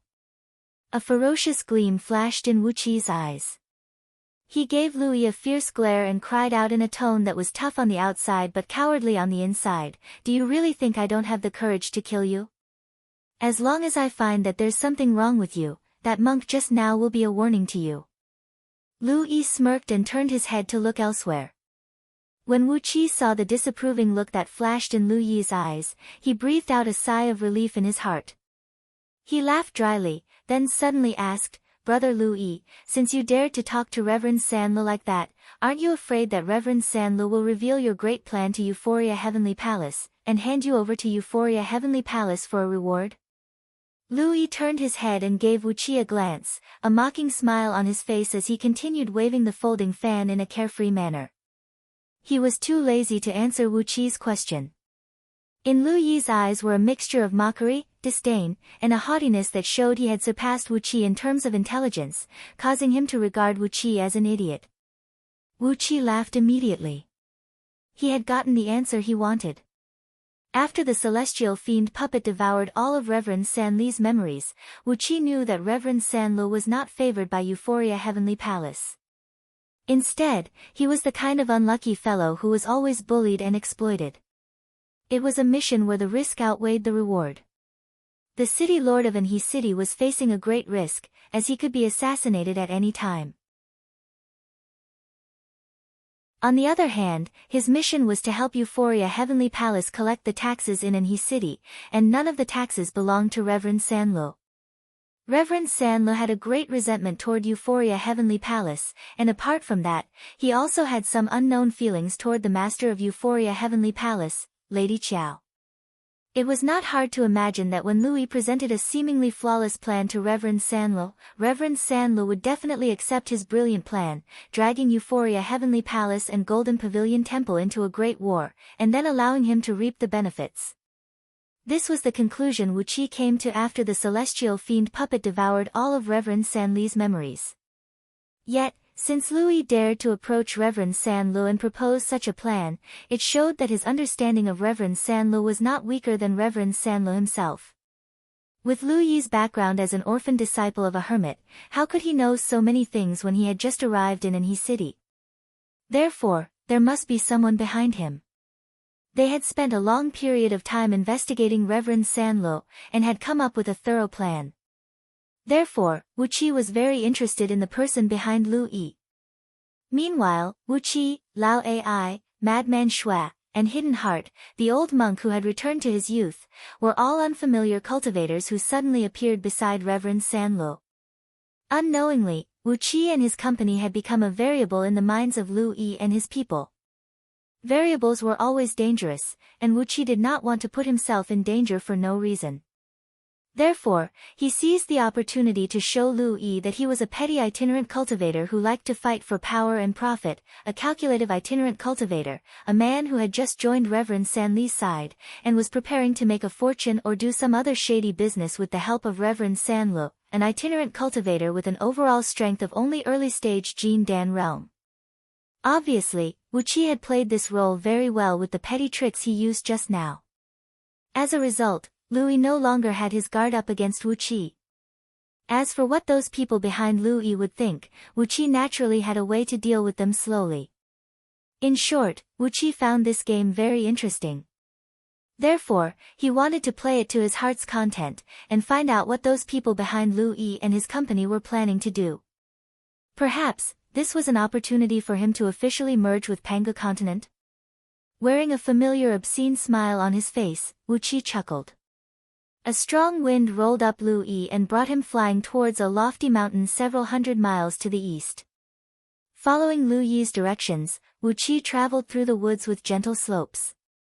After flying for about 300 miles, Wu Qi brought Lu Yi into a real mountain range. They were surrounded by towering peaks and bottomless abysses, and the natural energy here was much denser than the outside world.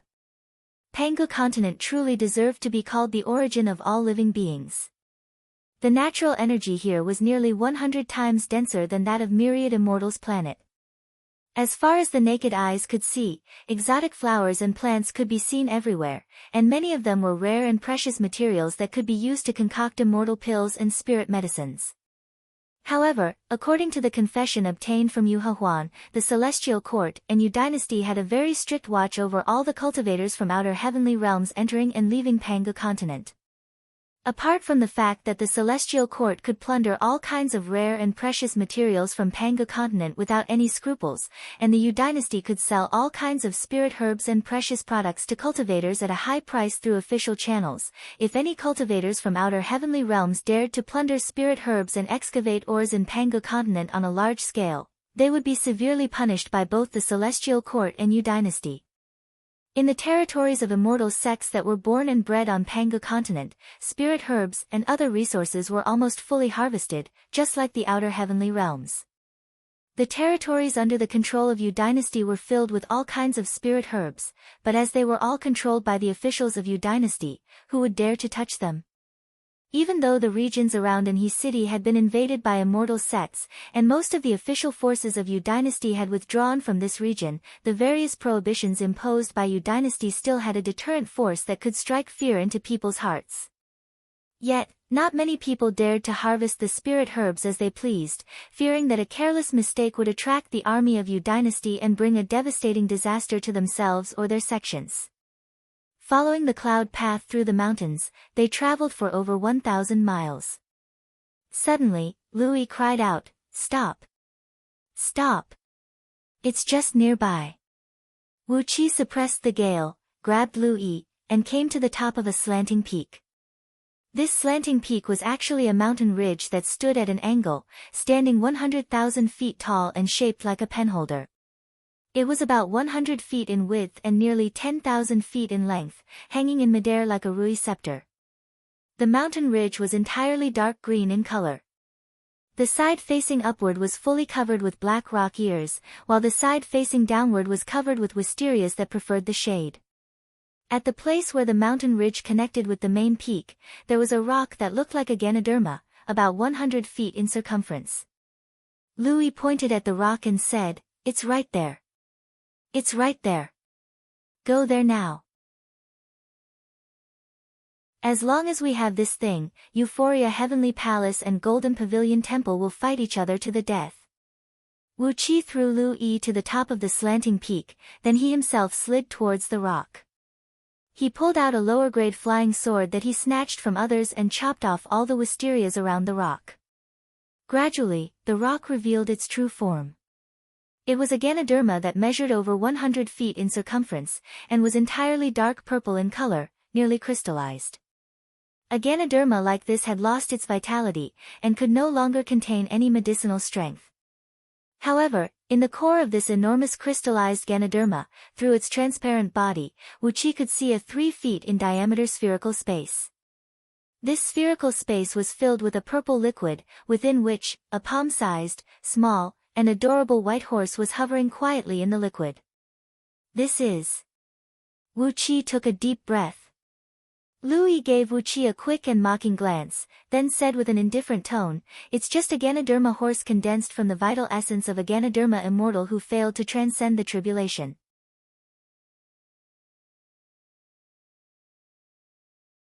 Chapter 430. A Ganoderma immortal was an old Ganoderma that had grown up and cultivated into an immortal. Compared to heaven immortals, demon immortals, ghost immortals, and fiend immortals, Ganoderma immortals were the most popular type of immortals, and enjoyed a good reputation in all the worlds.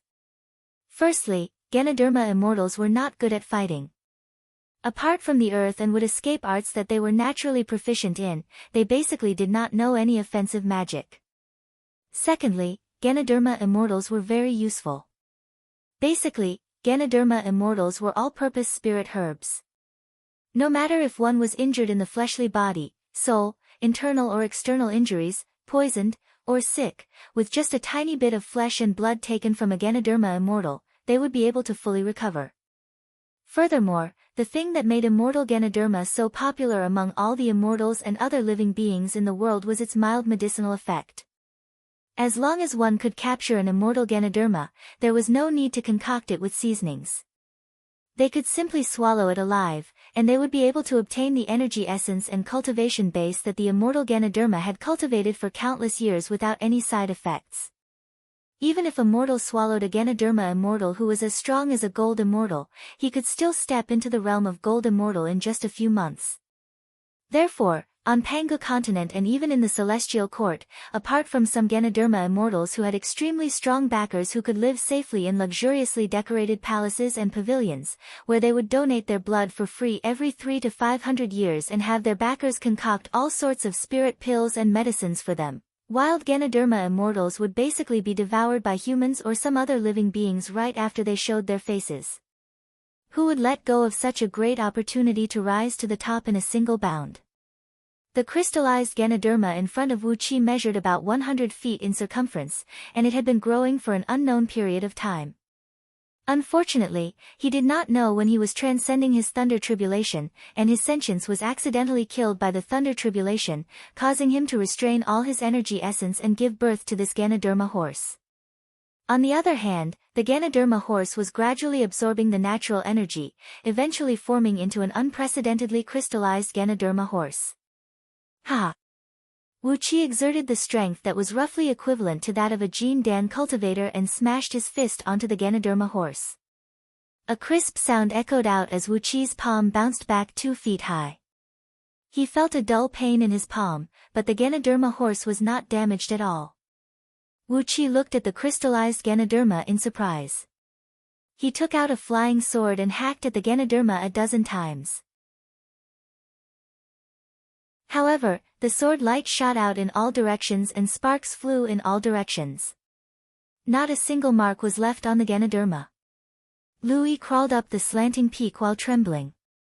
He stood up, waved his folding fan and laughed arrogantly, "Don't waste your energy.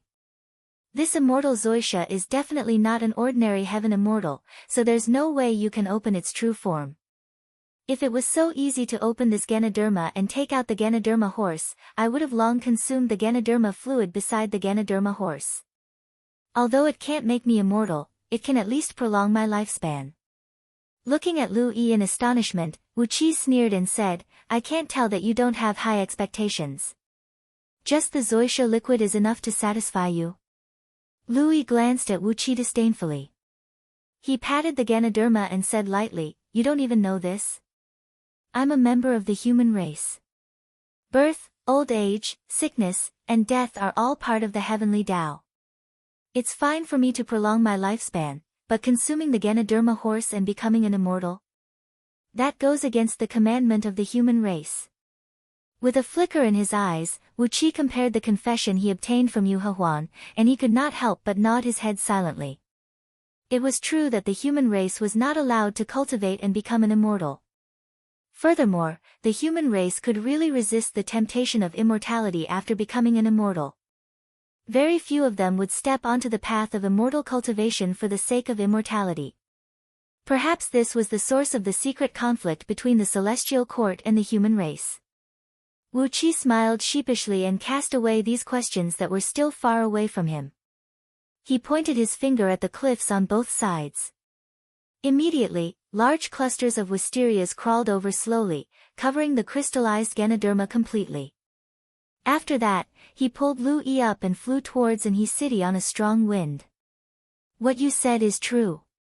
Hehe, with this Ganoderma horse, we can definitely drag Euphoria Heavenly Palace and Golden Pavilion Temple into a great war."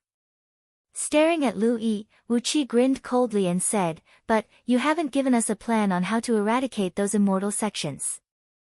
Lu Yi waved his folding fan and said with a cold grin, "What do you know? My master is a man with a broad mind, and his plan is more than enough to travel unhindered between the heaven and earth. As long as Euphoria Heavenly Palace and Golden Pavilion Temple start a war because of this Ganoderma horse, the other immortal sects will be dragged into the war when they hear the news. On the other hand, as long as we construct the 4 gates and 4 quadrants immortal slaughtering formation, taught by Master here, no matter how many cultivators come, we will kill them all. Once we kill all the cultivators within 1,000,000 miles circumference, we will surely succeed. Lu Yi's eyes flickered with excitement and fanaticism. Wu Qi just grinned coldly and did not respond to him. Suddenly, a few burly young men clad in green clothes slowly revealed themselves on the cliff.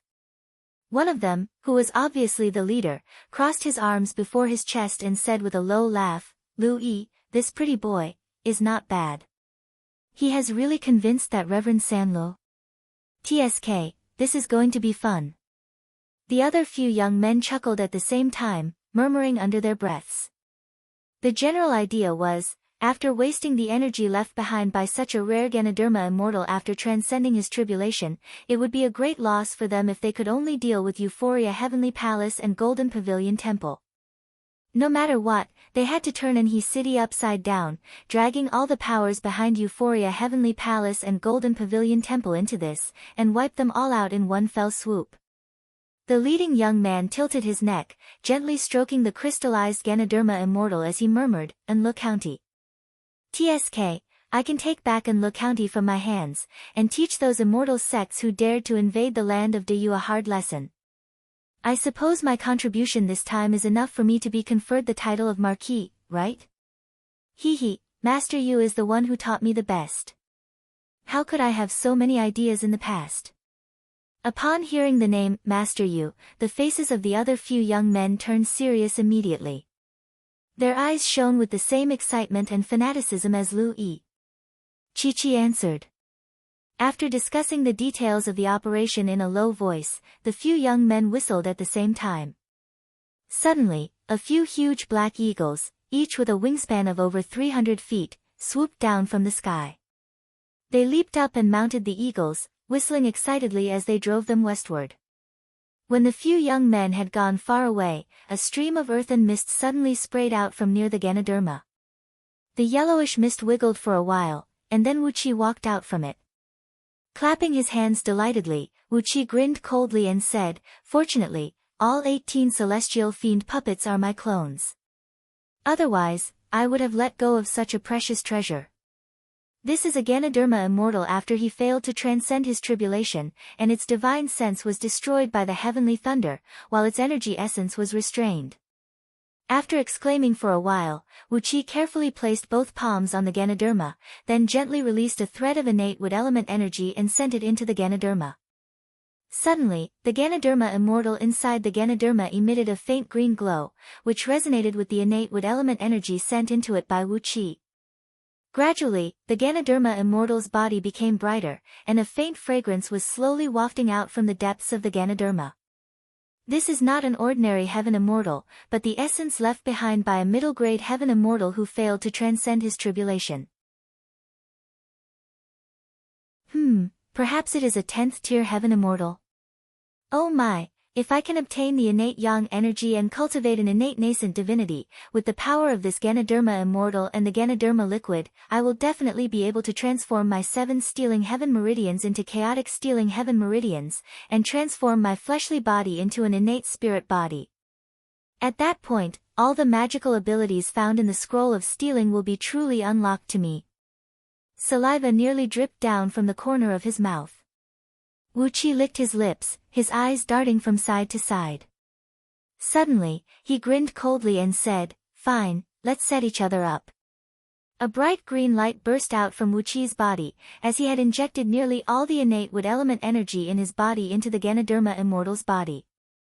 Suddenly, the hazy Ganoderma immortal in the core of the Ganoderma immortal's body moved. Together with all the Ganoderma liquid around it, it transformed into a stream of green energy and shot out, flying quickly towards Wu Qi's body. At this moment, Wu Qi dared not to let this rare and precious natural treasure go to waste. Without hesitation, he took out a few pill bottles of the highest quality he found in Sang Ao Immortal Abode, shoving the fist-sized Ganoderma Immortal Horse and nearly 50 kilograms of Ganoderma liquid into them, then threw them all into the Dark Yin energy vase.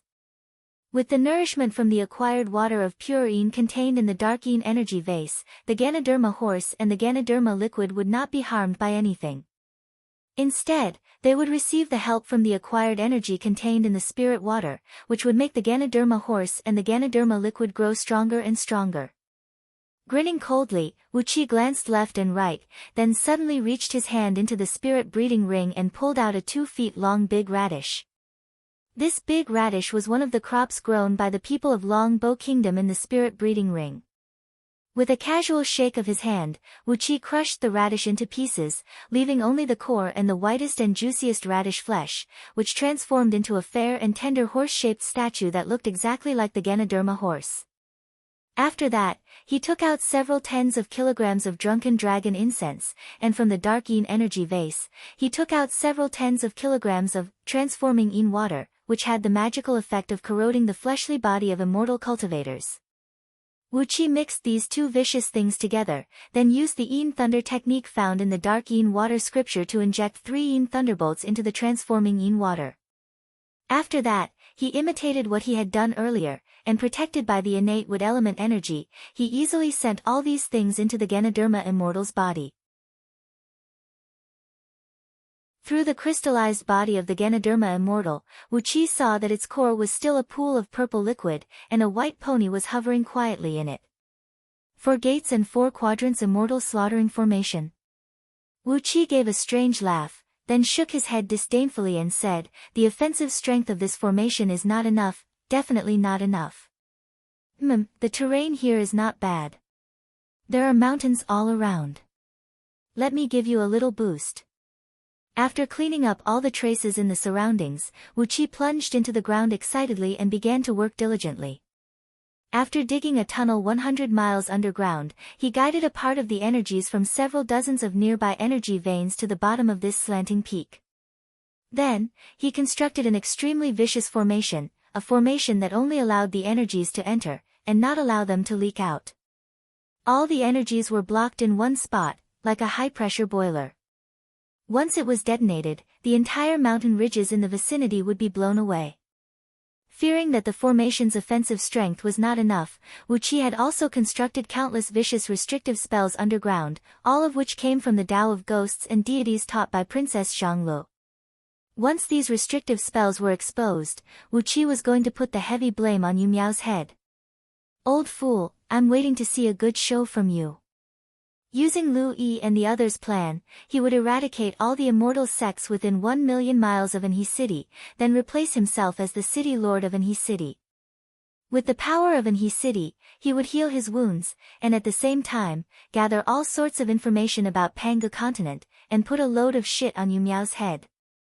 Just when he was about to doze off, someone brought him a pillow. At the thought of this, Wuqi could not help but burst into laughter.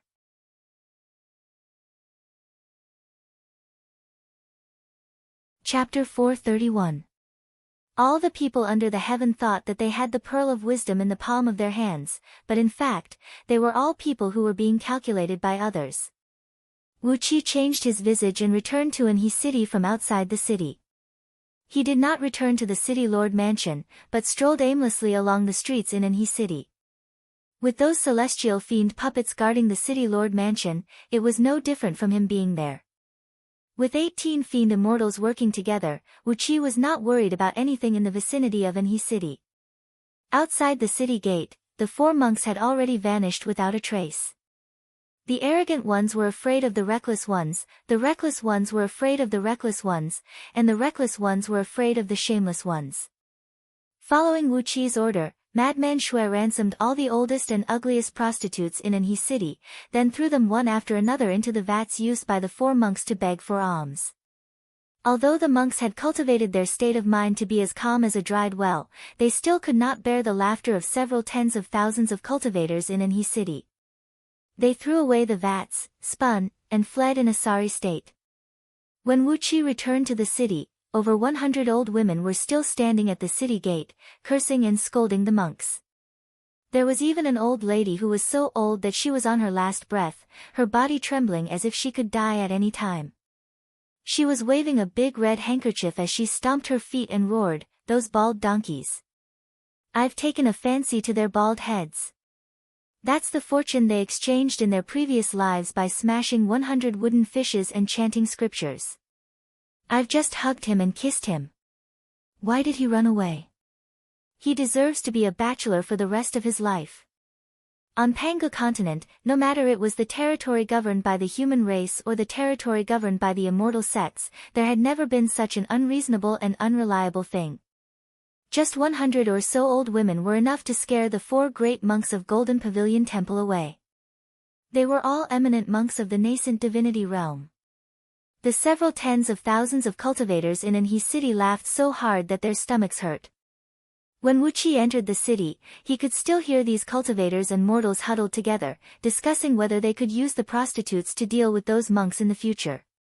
Wuqi smacked his lips, listening to the discussions of the people around him complacently as he continued strolling along the main road. After walking for less than 15 minutes, Wuqi suddenly saw a bookstore on the side of the road.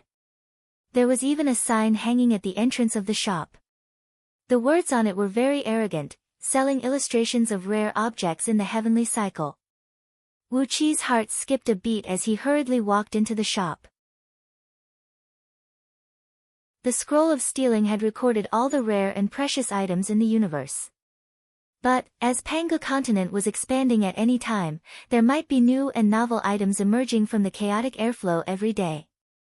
As the scroll of stealing was something from a long time ago, it could not contain all the rare and precious items that could be found on Pangu continent now.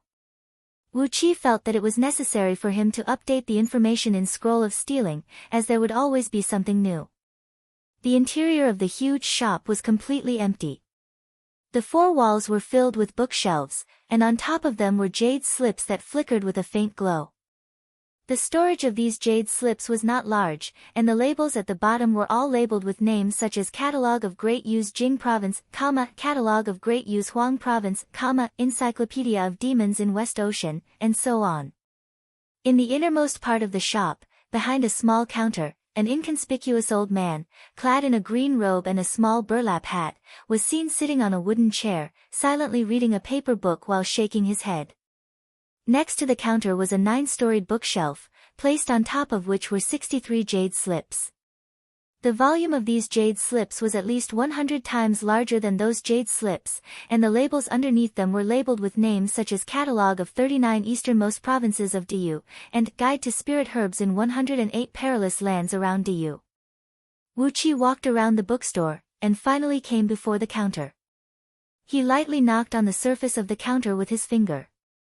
The old man sitting behind the counter put down the book and slowly raised his head, squeezing out a simple smile on his wrinkled face. I have a customer. May I know what kind of things you need? My humble shop doesn't have everything you need, but I do have a few of all kinds of ancient books and illustrations. Wuqi looked at the old man's smiling face, and didn't say anything for a long time. When the old man was reading with his head lowered, he didn't seem to notice anything wrong, but when he raised his head, a pair of pale and lusterless eyes were revealed. This was obviously a blind old man.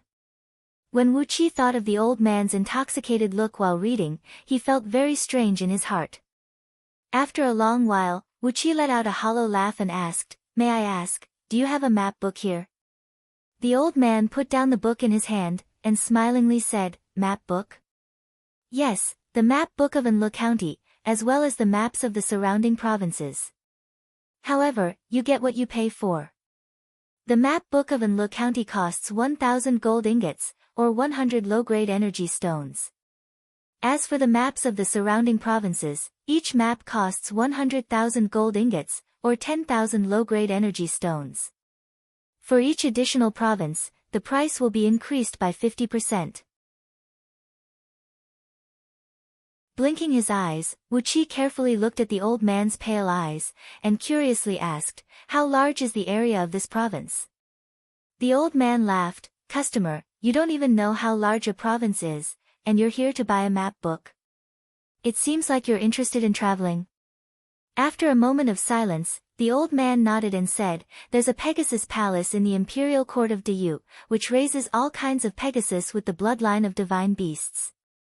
Among them, the fastest Pegasus can run 100 million miles in 1 day and 1 night.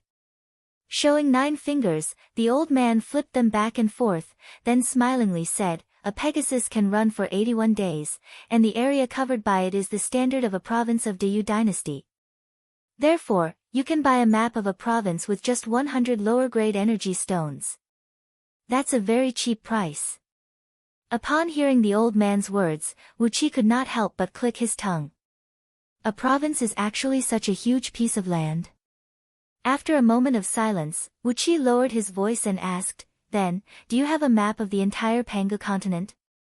While Wuqi was pondering and did not say a word, the old man was trembling as he pulled out a coarse clay tea bowl from under the counter, then slowly took a sip of tea. Upon hearing Wuqi's question, the old man sprayed out a mouthful of tea and began to cough violently.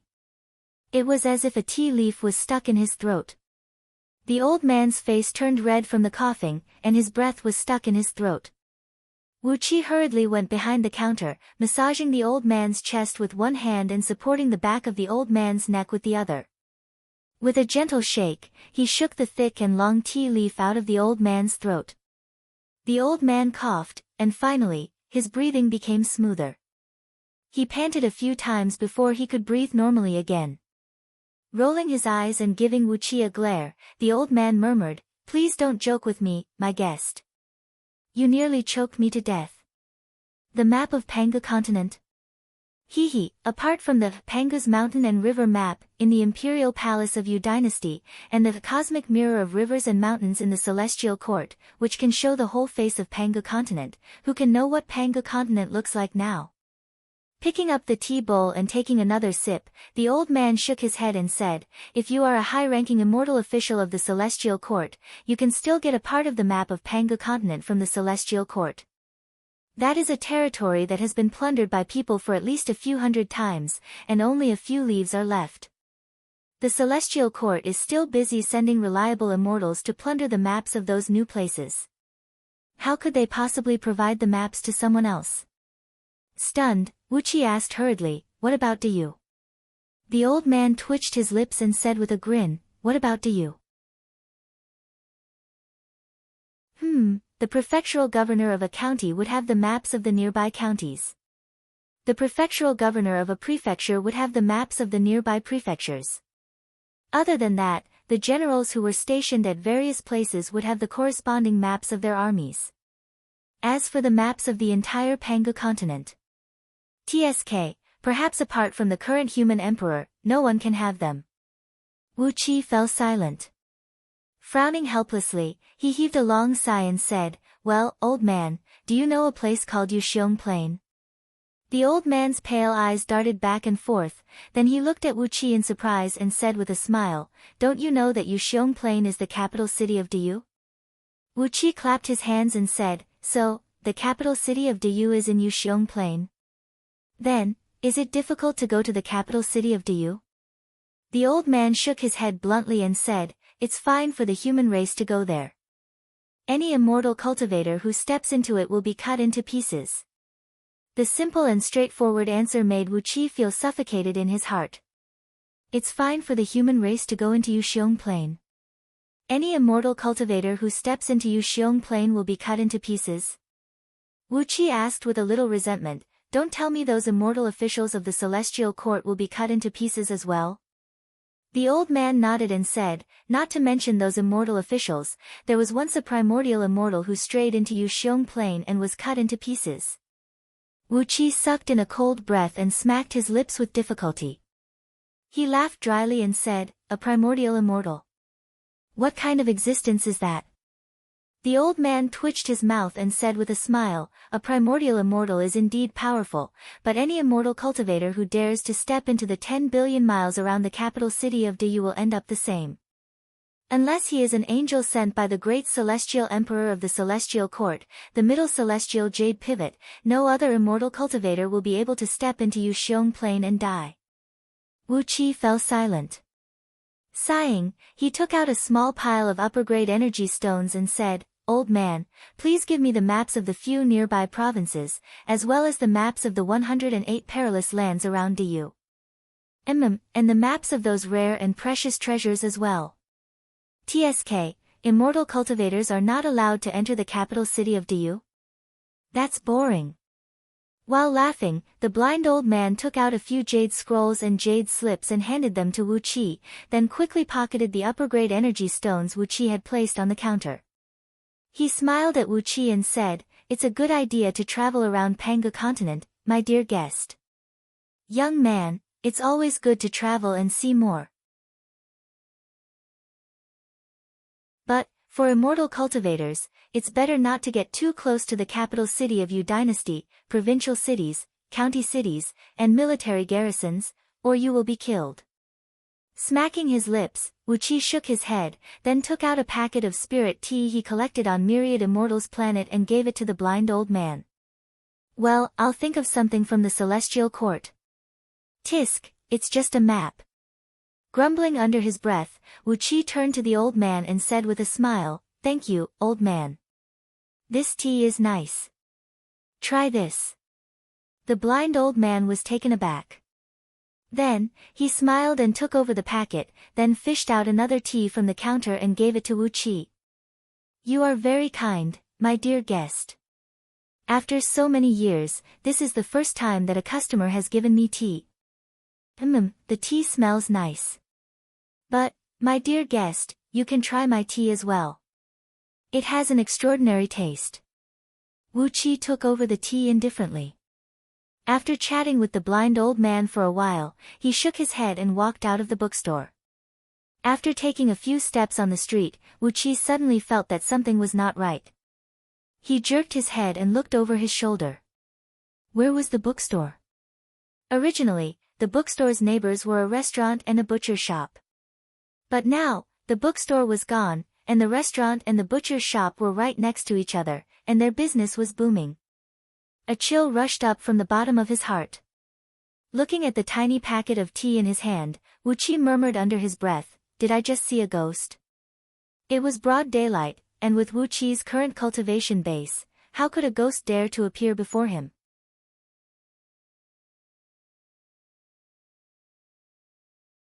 Chapter 432. Without hesitation, Wu Qi took a few steps forward and exercised the mystic eyes of universe in front of the restaurant and the butcher shop. He gave it a careful look, but found no trace. The bookstore had disappeared without a trace, as if it had never existed in the first place. With one swift motion, Wu Qi grabbed a cultivator who was passing by. The nascent soul cultivator glared at him and was about to scold him, but Wu Qi tightened his fingers. Immediately, the cultivator's nascent soul was imprisoned by a tremendous force. The nascent soul cultivator, who was glaring at Wu Qi a moment ago, quickly bowed and asked in a low voice, "Senior, what can I do for you?"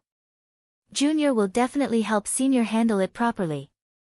With a cold snort, Wu Qi pointed at the wall between the restaurant and the butcher's shop and asked, "Was there a bookstore here?"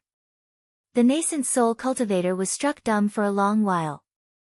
He glanced to the left and right, then with a look of astonishment on his face, he said to Wu Qi, "Senior, I've been staying in Anhe City for over 100 years. The food and wine in Drunken Immortal in here are very delicious, and Old Yellow Butcher Shop is an old shop with tens of generations of history. Their pork and mutton are all of the best quality. As for the bookstore, in the entire Anhe City, there is only one right outside the City Lord Mansion, and it specializes in selling some miscellaneous items." Swallowing a mouthful of saliva with great difficulty, Wu Qi pushed the nascent soul cultivator far away, then took a step forward and vanished with a teleportation. The nascent soul cultivator was thrown away by Wu Qi abruptly, causing him to stagger and fall to the ground. Thinking that he was protected by his master, he was about to scold Wu Qi, but when he saw Wu Qi suddenly vanish, he quickly covered his mouth and gave himself a few slaps on the face. Good heavens, where is that nascent divinity cultivator? No, I think he is a heaven immortal senior. Even teleportation is so easy. Lao Tzu was thrown to the ground by a heaven immortal today. What an honor. Happily, the cultivator rose to his feet, threw his head back and laughed complacently. Being tripped by a heaven immortal is a great fortune. With a gloomy face, Wu Qi teleported back to the City Lord mansion, and immediately exchanged his identity with the celestial fiend puppet who had disguised as him. Hastily, he found Lao Ai, who was deceiving Hidden Heart in the back hall of the City Lord mansion. Lowering his voice, he warned, "You have to be extra careful in the next few days. Someone extraordinary has shown up in the city, and I just bumped into him." Lao Ai retracted the Buddhist light indifferently and asked indifferently, "What extraordinary figure?" Wu Qi hurriedly told Lao Ai what had happened to him. Lao Ai's expression suddenly changed. He stared blankly at Wu Qi and said, "He just disappeared into thin air for no reason." His bookstore is between the restaurant and the butcher's shop. Why didn't anyone else notice anything unusual? Wu Qi nodded vigorously and said in a deep voice, "That bookstore is definitely not targeted at me. It's just a temporary bookstore opened by the blind old man. But, none of his neighbors are surprised by this. What an amazing method." Lao Ai shuddered. He sniffed and gave a cautious glance to the left and right as he said, "That Lu Yi is just a small potato. He's just here to stir up some trouble. I don't think in his city will stir up any storm, will I? With our current cultivation base, we can't afford to suffer such a little trouble. Why don't we leave now?" Glaring fiercely at Lao Ai, Wu Qi said with a cold grin, "Leave? Why should we leave? Fortune comes from danger. We just have to be careful. I'm determined to occupy in his city. Even if we have to leave, we'll do it when we can't hold on any longer." Wu Qi fished out a tea bag, about the size of a baby's fist, given to him by the blind old man, and said in a low voice, "Come, let's see what's the secret of this tea." After signaling Hidden Heart to close the door, Wu Qi took out a small charcoal stove and a teapot, which were specially used to boil tea. With a casual point of his finger, a stream of clear water emerged from the air and poured into the teapot.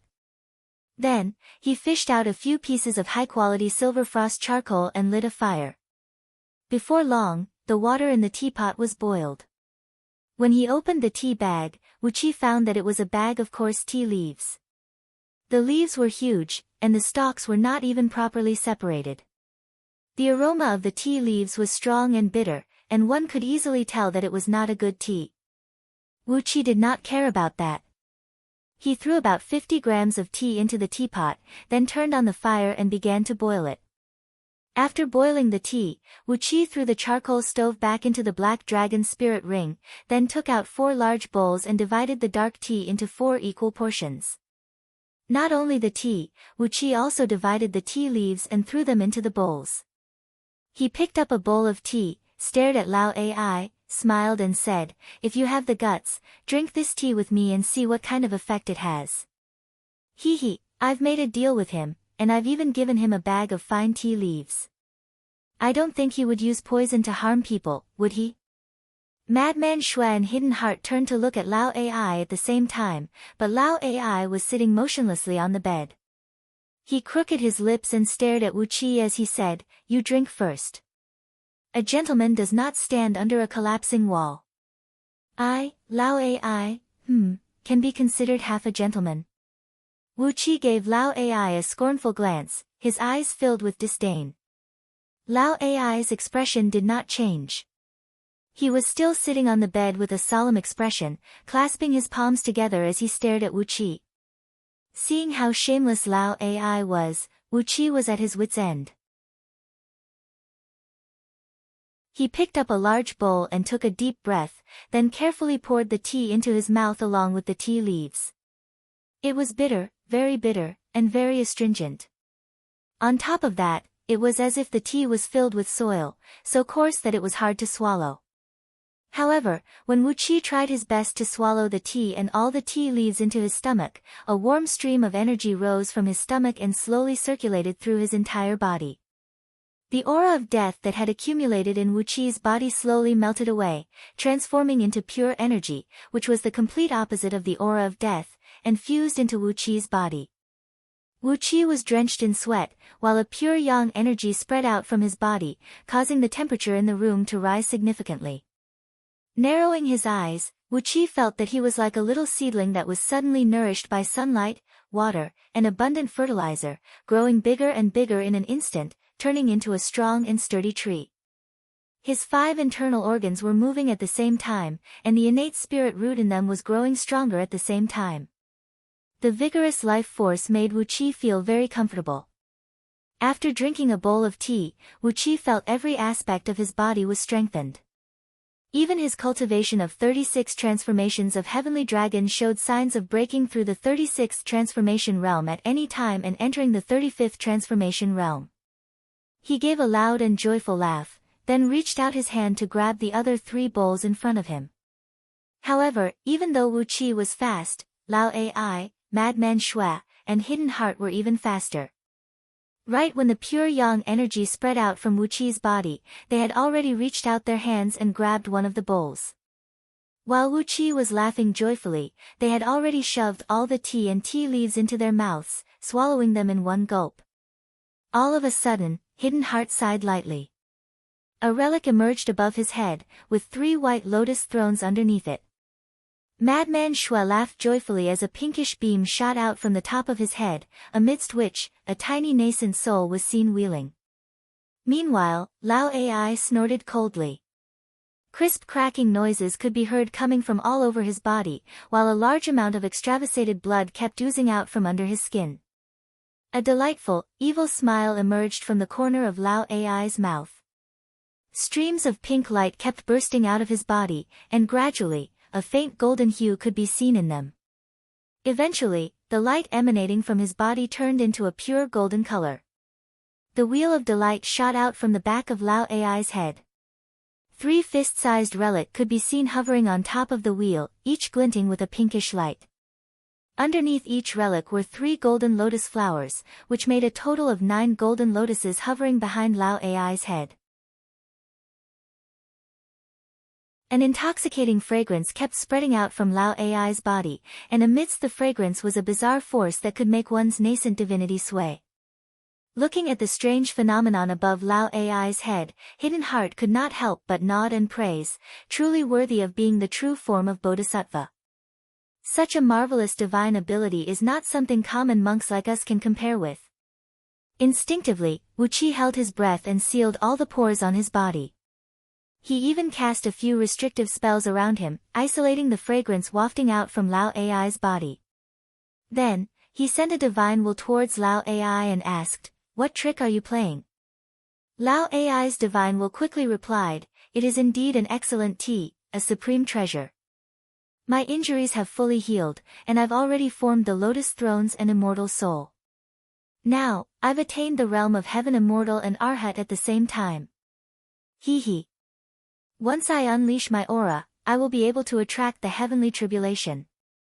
While Wu Qi was about to mock Lao Ai, the celestial fiend puppet, who was pretending to be courteous with Lu Yi in the city lord mansion, suddenly sent him a clear divine will. "Retract all the strange signs. Quick!"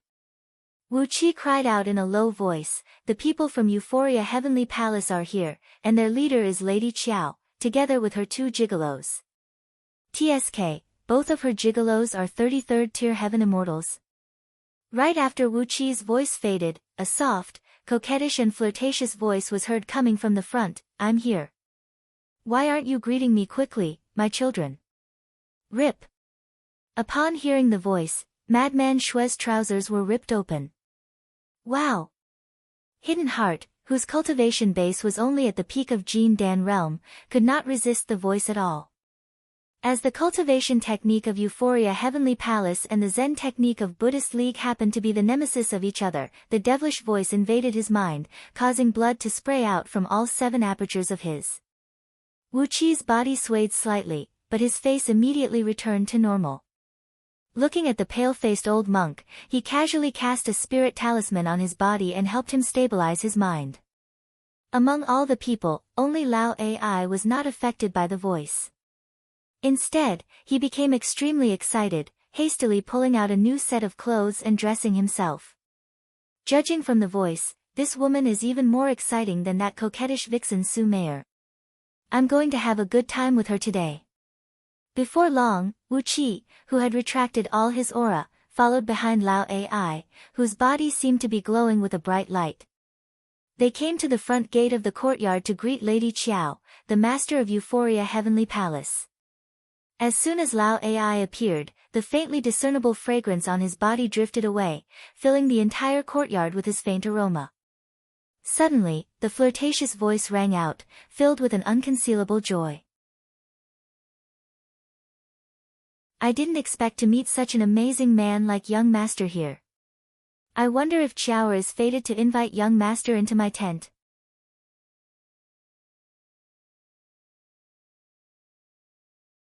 Chapter 433. The Euphoria Heavenly Palace was very imposing. Right in the center of the hall was a cloud bed, measuring 13 feet in both width and length. It was covered with white muslin and lined with silver fox fur, and was carried by 32 beautiful women. Countless fresh petals were hovering around the cloud bed. Faintly, a fragrant mist could be seen lingering in the air. Every now and then, the light muslin would flutter in the wind, revealing a beautiful figure that was faintly visible in the middle of the cloud bed. Before the cloud bed were 36 pairs of young boys and girls, who were carrying flower baskets and incense burners and sprinkling flower petals along the way. Purple smoke kept rising from the incense burners. Behind the cloud bed were 72 young men, who were extraordinarily handsome. They were clad in white, tight-fitting clothes, and had bulging muscles on their bodies. Behind them were a group of cultivators of all shapes and sizes. Some were male, some were female, some were old, and some were young. However, their eyes and brows were filled with a lustful aura. Among these cultivators, 2 middle-aged men stood out. One of them was clad in a green robe and a green hat, holding a green jade fan in his hand. All 10 of his fingers were decorated with jadeite rings, a jade belt around his waist, and a pair of jade boots on his feet. His entire body was shrouded in a jade gleam, and he looked like a huge cucumber. The other man was clad in a golden robe and a golden hat. His entire body was golden in color, and around his neck were tens of thick and large golden chains that looked like dog leashes. The golden gleam emanating from his body was so bright that it hurt one's eyes. This pair of supreme-grade figures stood among the cultivators. When they looked at someone, they did not use their eyes, but their nostrils. When they did not look at anyone, their nostrils would be pointed at the sky. They were so arrogant, so condescending, and so conceited. Perhaps even the emperor of the celestial court and the human emperor of Yu dynasty could not compare with them. These 2 should be the 2 gigolos brought here by Lady Qiao, the master of Euphoria Heavenly Palace. 2 of them were itinerant cultivators with a cultivation base of 33rd tier Heaven Immortal. One of them was Lord Jade, and the other was Mr. Gold. Among Lady Qiao's gigolos, these 2 men were the wealthiest, and their cultivation bases were the strongest. Therefore, whenever Lady Qiao went out, these 2 men who were willing to spend a lot of money were always by her side, and they were always willing to spend money for no reason. Wu Qi narrowed his eyes and looked at Lord Jade and Mr. Gold. For a moment, he was tempted. According to Reverend San Li's memory, both of them were friends with some prefecture overseers of Yu dynasty, and had been secretly mining some precious mineral veins that were forbidden by Yu dynasty. As a result, not only did they possess an extraordinary cultivation base, even the immortal items they possessed were of the best quality, be it in terms of quantity or quality. The delicate fragrance emanating from Lao Ai attracted the attention of Lady Qiao, who was sitting on the cloud bed. She opened her mouth and invited Lao Ai to be her guest. Instantly, the faces of Lord Jade and Mr. Gold changed. Lord Jade said in a cold voice, "Qiao, this brat is born strong and strong. Don't let him look like a silver spear tip and be tormented until his body becomes weak in just a few moves." On the other hand, Mr. Jean said in an even more blatant manner, "Qiao, luckily, our cultivation base is much higher than yours, so we can barely endure your tricks.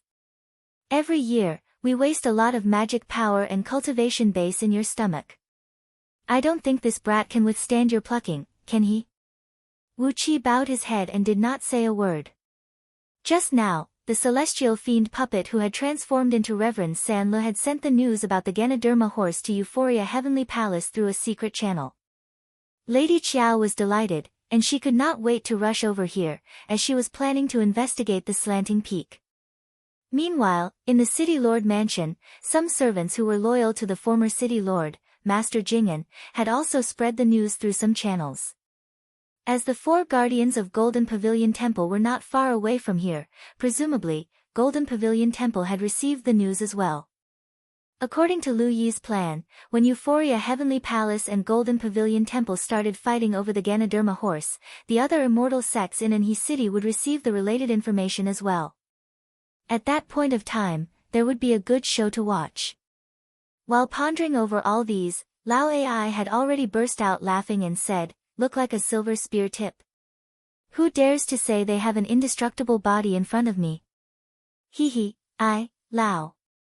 Lao Qianye has an extraordinary innate talent, and that is not something you can understand." The white gauze on the cloud bed fluttered, and a purple smoke drifted over, rolling up Lao Ai and sending him into the cloud bed. Lady Qiao's seductive laughter was heard coming from the cloud bed. "Good man, let me give you a good test on your martial arts.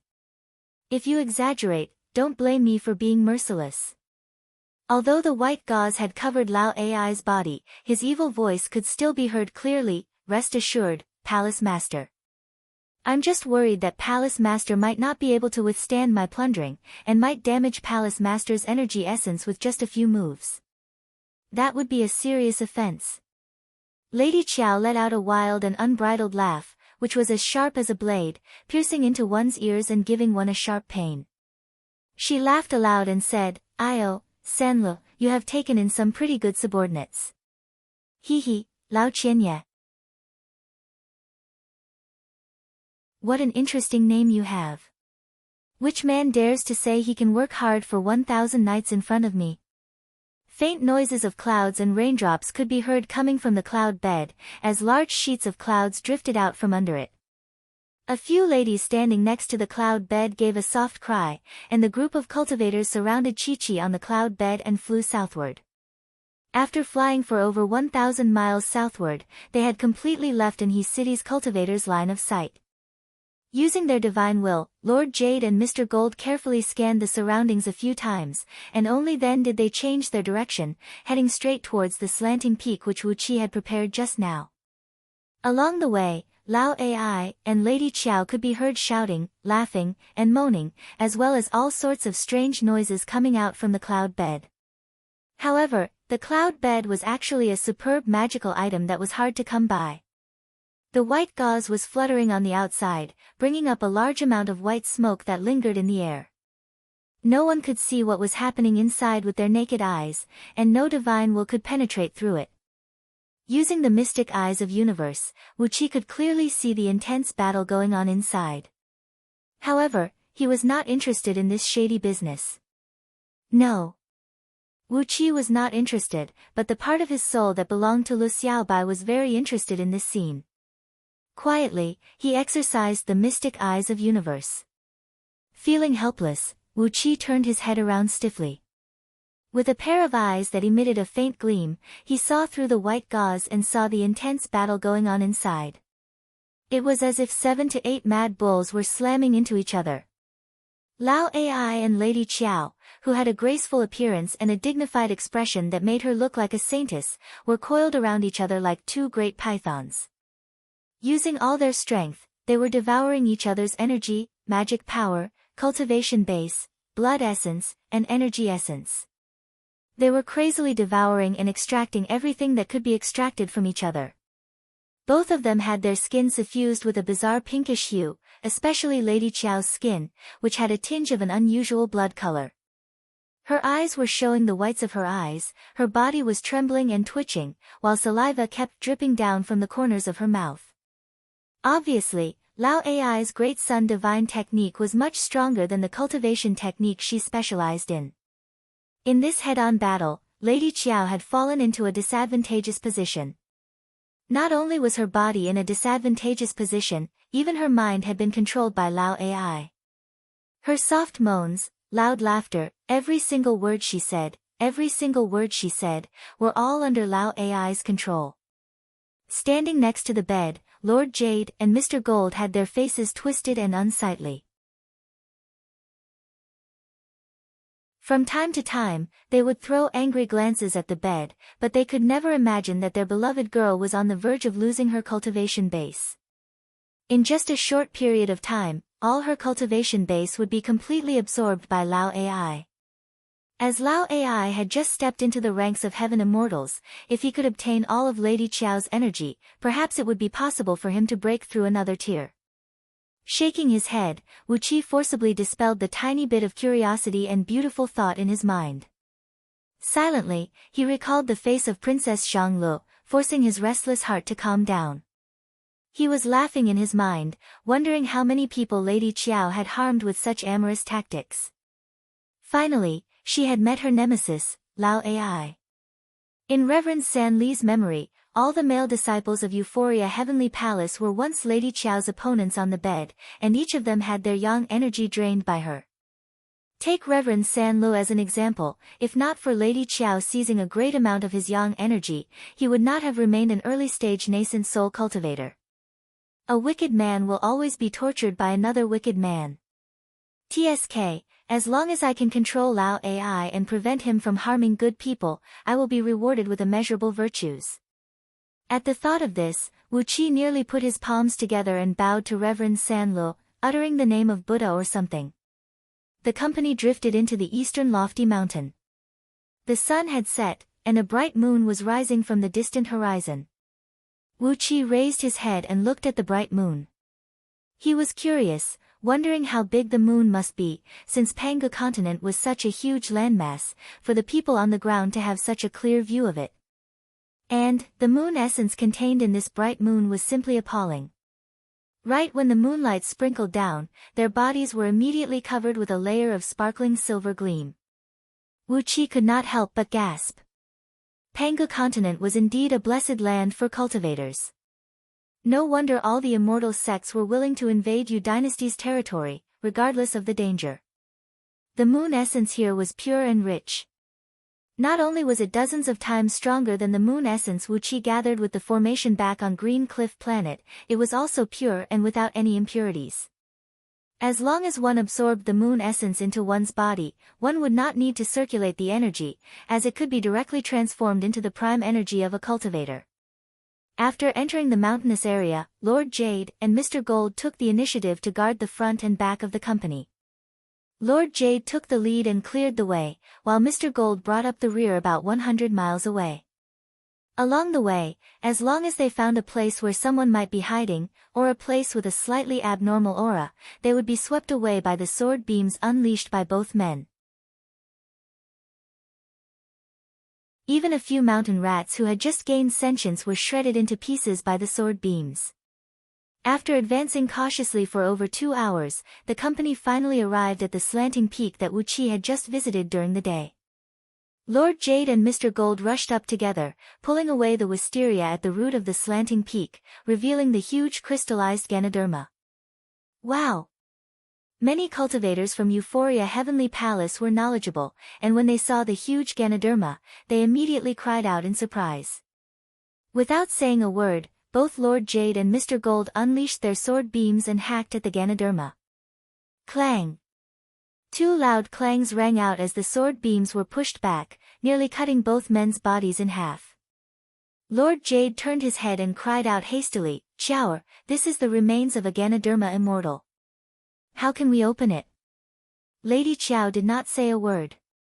She and Lao Ai were at a critical juncture.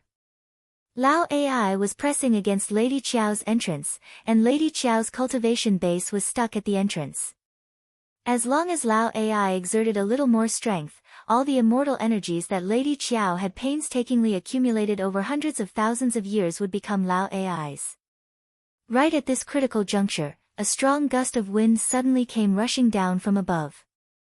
Without raising his head, Wu Qi spun and began to walk away.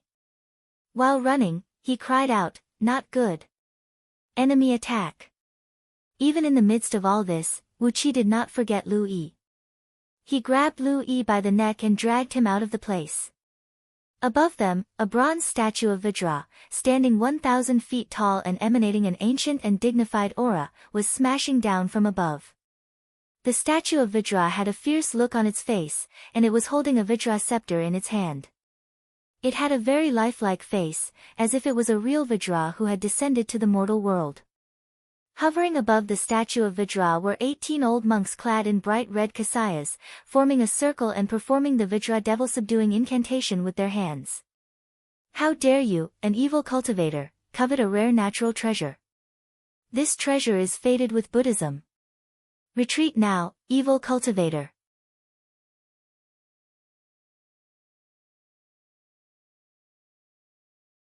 Chapter 434. A strange howl rang out as the huge bronze statue brushed past Wu Qi's body and smashed down. Wu Qi narrowly avoided the attack of the statue. However, he intentionally shook his wrist, causing Lu Yi's body to tilt to one side. The edge of the statue, which was actually a corner of the fluttering cloth on its back, gently swept across Lu Yi's body, from his right knee all the way to his ankle. It scraped his right calf and crushed all his bones and muscles.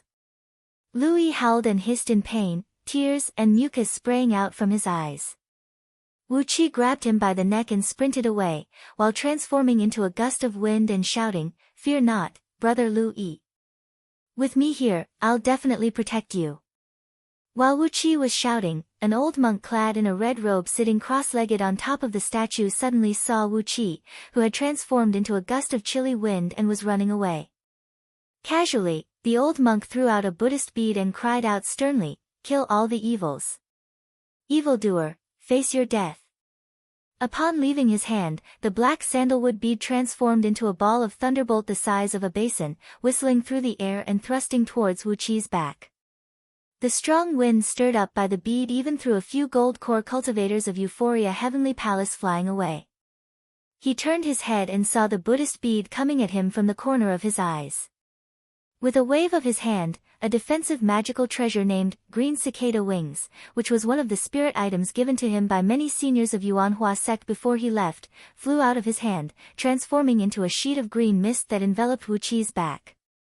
Right when the green cicada wings were unleashed, a shrill, heart-wrenching cry of cicadas rang out.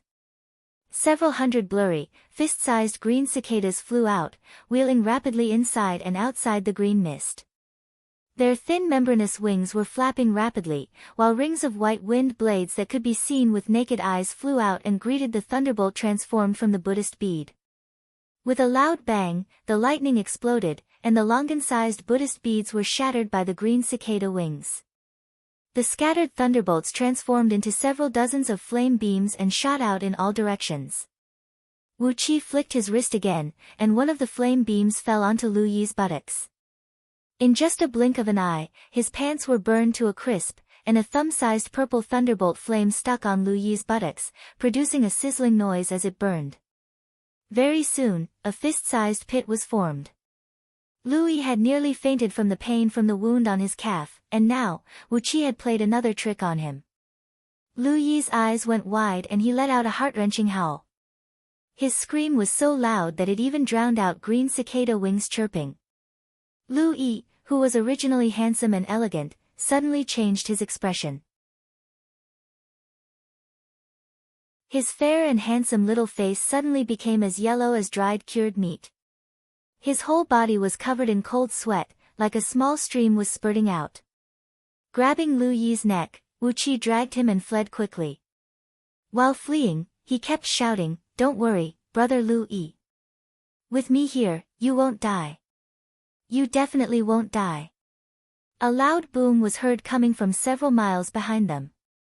Riding on the frighteningly huge bronze statue of Vajra, the 18 old monks smashed viciously onto Lady Qiao's cloud bed.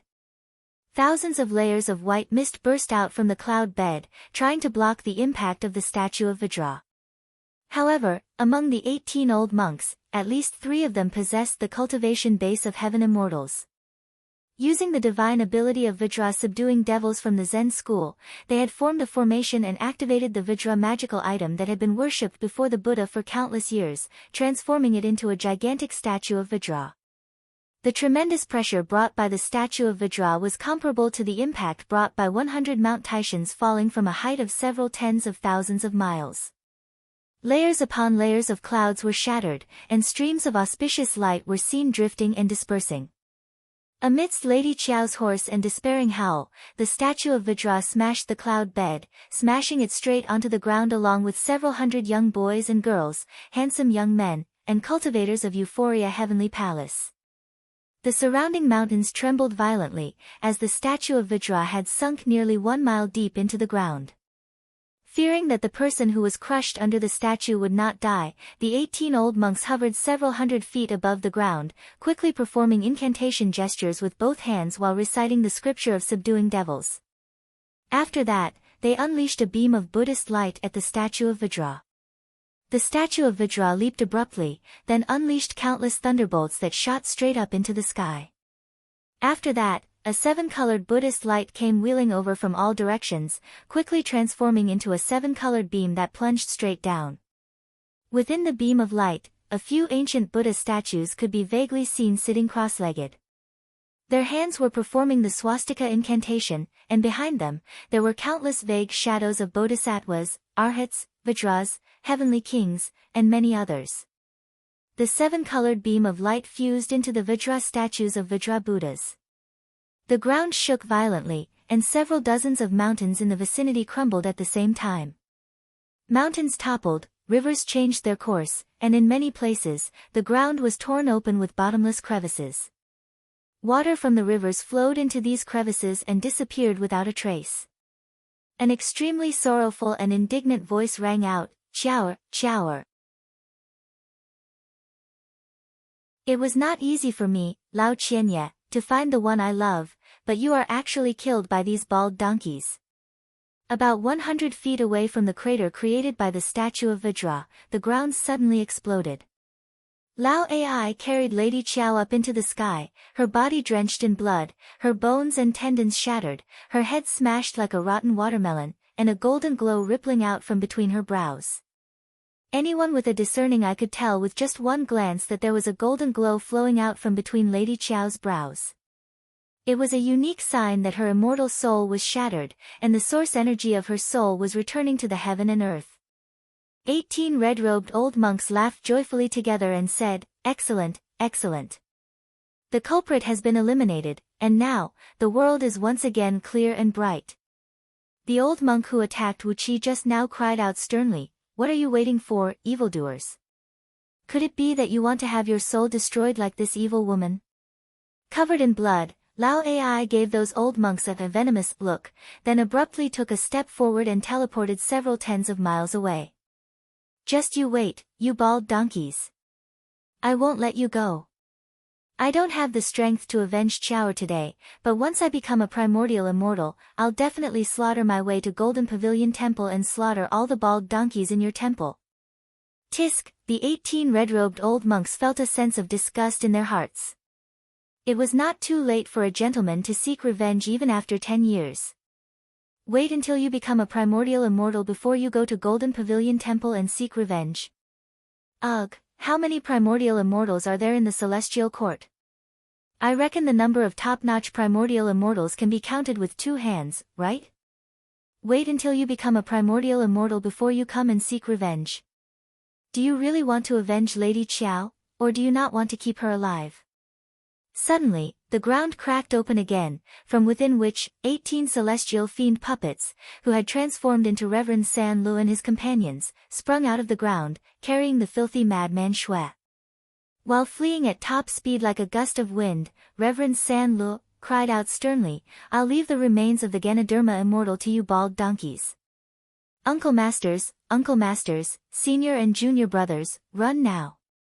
These bald donkeys are coming at us menacingly, and they are not easy to deal with." The celestial fiend puppet, who had transformed into Min Hua, cried out hoarsely, "Where there's life, there's hope. My fellow disciples, we need to flee now. Once we've accumulated our overall strength and become primordial immortals, we'll come back and settle the score with these bald donkeys." Led by Lao Ai, the group of celestial fiend puppets brought Lady Qiao's corpse and the unharmed madman Shui, fleeing at top speed in the direction Wu Qi fled.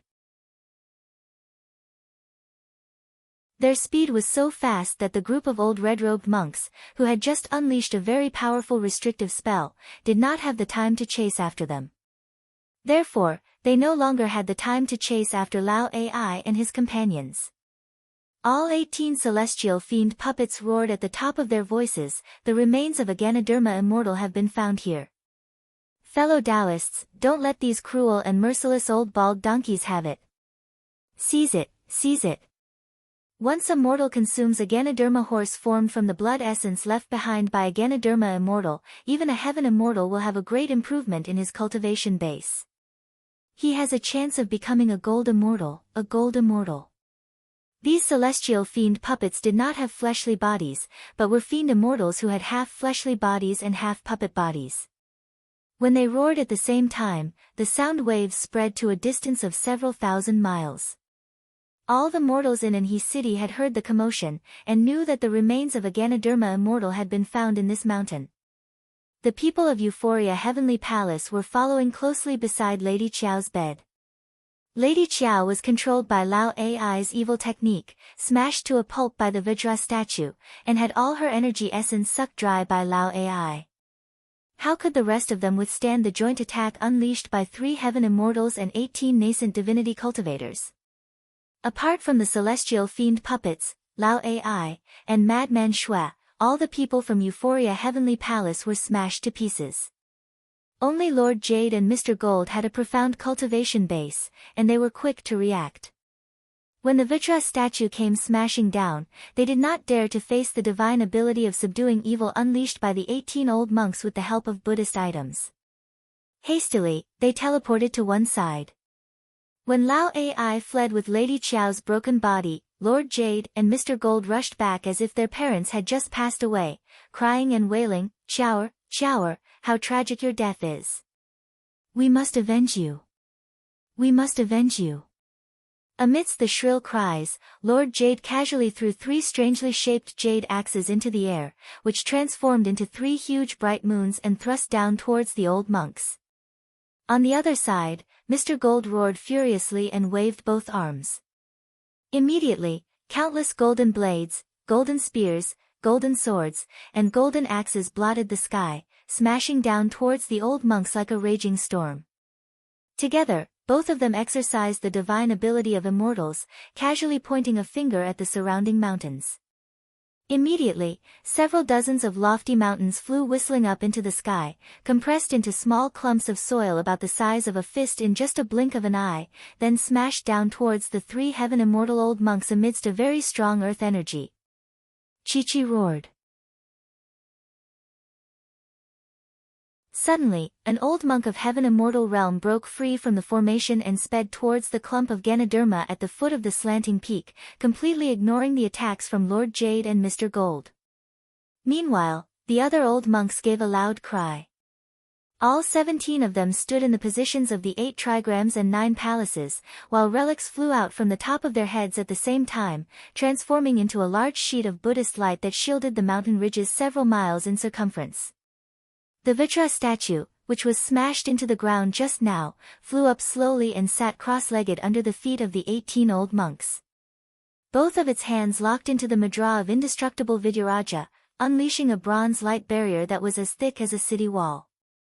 The attacks from Lord Jade and Mr. Gold smashed onto the Buddhist light barrier unleashed by the old monks, but they could only produce countless ripples, cracking and rolling the ground in all directions. However, no matter how hard they tried, they could not break through the defense of the old monks. The defensive divine ability of the Buddhist League was famous throughout the universe. When these Buddhist cultivators really put aside their pride and focused on defending with all their might, not many people could break through their Buddhist restrictive spells. The old monk who broke free was holding a shining golden blade in his hand. Without uttering a single word, he leaped onto the Ganoderma, swung the blade and hacked it down. A loud clanging noise rang out and sparks flew in all directions. The blade went at least 1 finger deep into the Ganoderma. Suddenly, several hundred loud shouts were heard coming from near and far. You bald donkey, do you really think you can covet a natural treasure of this level? Lights and shadows flickered in the surroundings, as at least 5 heaven immortals, 30 nascent divinity cultivators, and several hundred nascent soul cultivators and Jean Dan cultivators rushed over from all directions.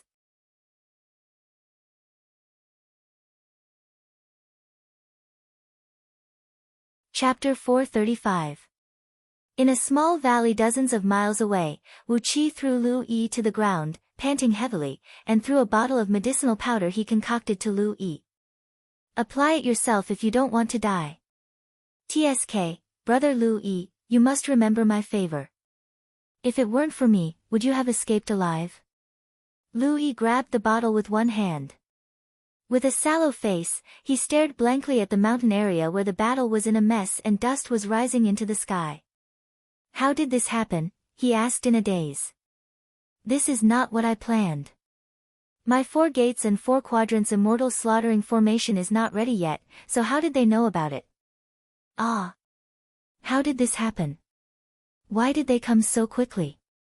Wu Qi gave Lu Yi a sideways glance and did not give him an explanation. It was impossible for them to go according to your plan. Therefore, I had to inform the people from Euphoria Heavenly Palace in advance, so that they could know what was happening here. Putting aside the power of your 4 gates and 4 quadrants immortal slaughtering formation, how many heaven immortals can it deal with?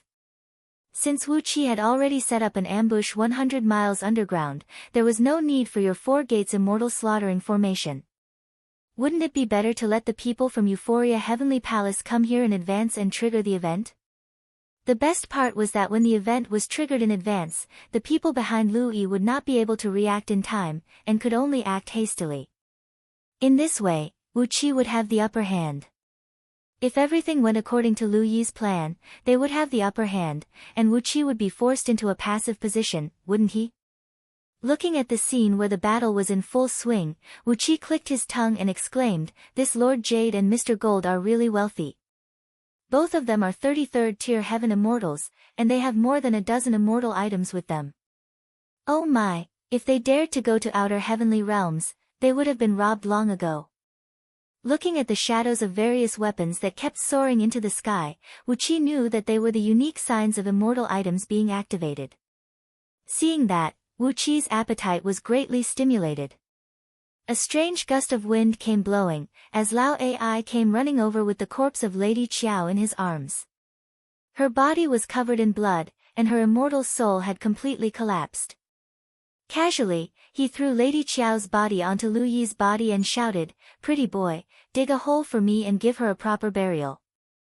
After all, it was just a romantic moment. I am not such a heartless person. Dig a deep pit and build a good coffin. If you don't do a good job, I'll kill you. Lu Yi's face turned blue with rage. I'm Reverend San Li's advisor, my advisor. What are you doing? What are you doing? A strong wind blew, amidst which, Reverend San Lu revealed himself, bringing Madman Shua and Hidden Heart with him. He strode before Lu Yi and gave him a few dozens of slaps on the face. The slaps made Lu Yi's face swell up, and blood dripped down from the corner of his mouth, flowing down his cheeks and falling to the ground. Pointing his finger at the dumbfounded Lu Yi, Reverend San Lu bellowed, "How presumptuous! Whose advisor are you? Do I need to explain to you what I'm doing?" Then, he gave Lu Yi a kick and sent him flying away, roaring, "Kid, your background is unknown. So what if you've really pointed out the true form of this Ganoderma immortal? Do you really think I can use your plan without any worries?" Ah. Apart from the 4 gates and 4 quadrants immortal slaughtering formation, don't tell me you're going to come up with another 8 gates and 8 quadrants immortal slaughtering formation and drag me into it as well? Lu Yi was struck dumb. He gave Wu Qi a look, then turned to Reverend San Lu. After a brief moment of pondering, he realized that what Reverend San Lu said did make sense.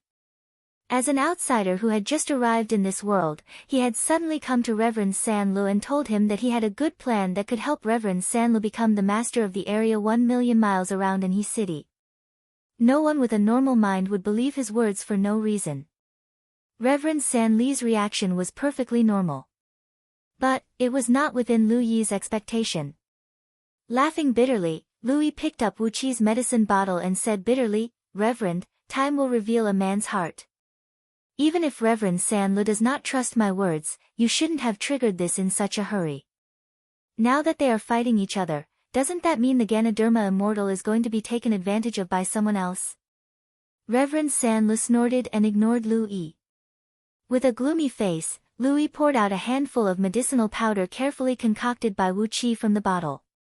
Clenching his jaws, he pressed the powder onto the fist-sized bloody hole on his buttocks, which was burned by the thunder flame.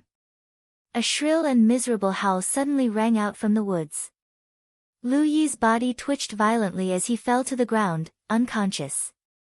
Lu Yi knew that when applying medicinal powder to wounds, it would cause him some pain. But, never in his wildest dreams did he expect that the medicinal powder concocted by Wu Qi would cause him such pain. Looking at the unconscious Lu Yi, Wu Qi shook his head and said with a cold grin, "This young fellow is quite interesting." Reverend San Lu and the other celestial fiend puppets were laughing coldly, while Lao Ai said leisurely, "Let's get this over with as soon as possible. I've absorbed all of Lady Qiao's cultivation base.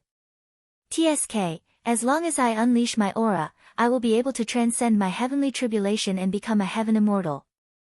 Immortality, I never thought I would have such a day." Wu Qi gave Lao Ai a look, then sent him a voice transmission with his divine will, "Too bad, your immortality is completely controlled by someone." Lao Ai's face fell instantly. Clenching his jaws tightly, he snorted coldly. Wu Qi paid no heed to Lao Ai.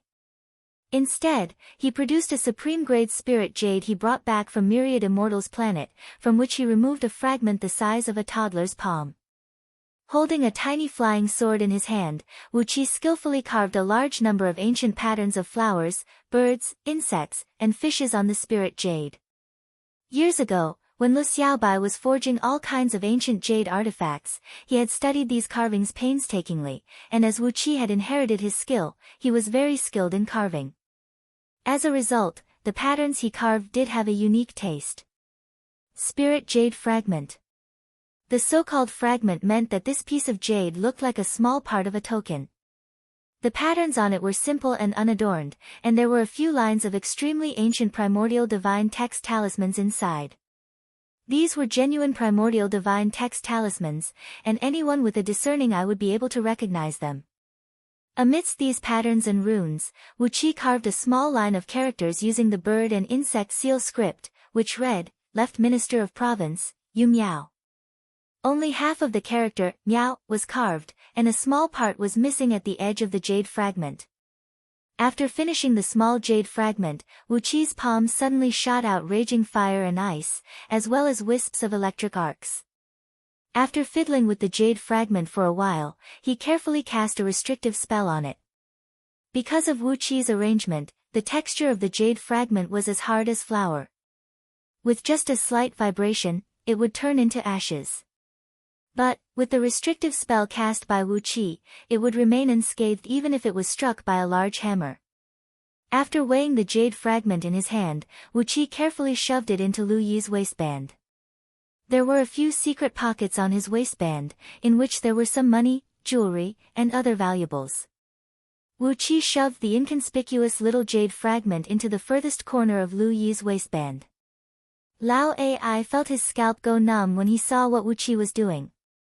"Are you trying to use him to frame someone?" Wu Qi smiled faintly and said in a low voice, "It might not work, just in case. Since someone wants to use us to set up a trap, then don't blame me for using their lives to frame an old fool who nearly killed me." Casually, he pointed a finger at Lu Yi's forehead, making him unable to wake up for a while. After that, Wu Qi nodded at Lao Ai and said, "You stay here and watch the show. I'll go look around. The people behind Lu Yi should be watching the commotion here as well." Lao Ai nodded. He came next to Lady Qiao's corpse and picked her up, preparing to give her a proper burial. Meanwhile, Wu Qi beckoned at a few celestial fiend puppets. Min Hua, Min Yi, and a few other disciples of Min clan with low cultivation bases flashed, transforming into phantoms and fusing into Wu Qi's body at the same time. Wu Qi glanced to the left and right, then glanced at some lofty mountains in the distance. After that, he stomped his foot, transformed into a stream of yellow mist, and plunged into the ground. On a lofty peak about 200 miles away from the slanting peak where Lord Jade and Mr. Gold were fighting desperately, the few young men Wu Qi saw during the day were frowning and watching the battle from a distance. The young captain standing in the middle growled furiously, "What is Louis doing? Why did he launch the attack in such a hurry? What exactly is going on? Why have the people from Euphoria Heavenly Palace and Golden Pavilion Temple started to fight desperately before the proper arrangements are made?" Wu Qi squeezed out from a crevice of a rock less than 100 feet behind them. With his back leaning against a clump of wisteria, he stood quietly and stared coldly at the group of young men. He stood under the bright moonlight in an imposing manner, as if he did not pay any attention to the few young men. One of the young men said in a low voice, "Perhaps something has happened to Reverend Sanlo. After all, we only speculated that he might be executed by Euphoria Heavenly Palace. But, it is also possible that he is too timid to do such a thing. Therefore, it is possible that he has sent a message to Euphoria Heavenly Palace." Suddenly, another young man grabbed a jade talisman and put it under his ear, listening carefully. Then, he said joyfully, "Don't worry, General. Lady Qiao's adoptive father, Patriarch Muji, has learned that Lady Qiao was killed, and he is coming here with his disciples. Those monks from Golden Pavilion Temple have also invited Arhat Wrath from Minor Serene Buddhist land, and they are also coming here. For the sake of the energy essence left behind by this Ganoderma immortal, I'm sure they will fight each other." The young general breathed out a sigh of relief, then said with a cold grin, "That's good. As long as both Patriarch Muji and Arhat Wrath are wounded, Anlo County will be in my hands. At that point in time, I'll be conferred a title of nobility for my meritorious service, and all of you will be rewarded." Wu Qi pondered for a brief moment, then pointed his finger out. The spirit-restricting rope transformed into a beam of purple light and shot out, bundling all the young men up like rice dumplings. He was too lazy to find out where these young men came from, and what kind of background they had. Wu Qi thrust the sword of greedy wolf out and pierced through their foreheads, ripping their souls and the beast souls that were living together with them into pieces. As the young general's cultivation base was barely close to that of a heaven immortal, how could he have the strength to resist Wu Qi's sneak attack? The sword beam spun, and Wu Qi chopped off their heads. After that, a beam of white light shot out from the spirit breeding ring, pulling their bodies into it. "Well, the heavy responsibility of slandering Yuzong will now fall on you and Lu Yi." Grinning coldly, Wu Qi raised his head and looked over at the battlefield. If he had not seen it, he would not have known, but when he did, he was really startled. In just a short period of time, Lord Jade and Mr. Gold had fled with their bodies bathed in blood, and one of the 3 heaven immortal old monks from Golden Pavilion Temple had fallen. Meanwhile, the rest of the cultivators were engaged in a chaotic fight, crazily fighting for the Ganoderma. Seeing that Lord Jade and Mr. Gold had fled tens of miles away, Wu Qi dared not to waste any more time. Hastily, he changed his visage and plunged into the ground.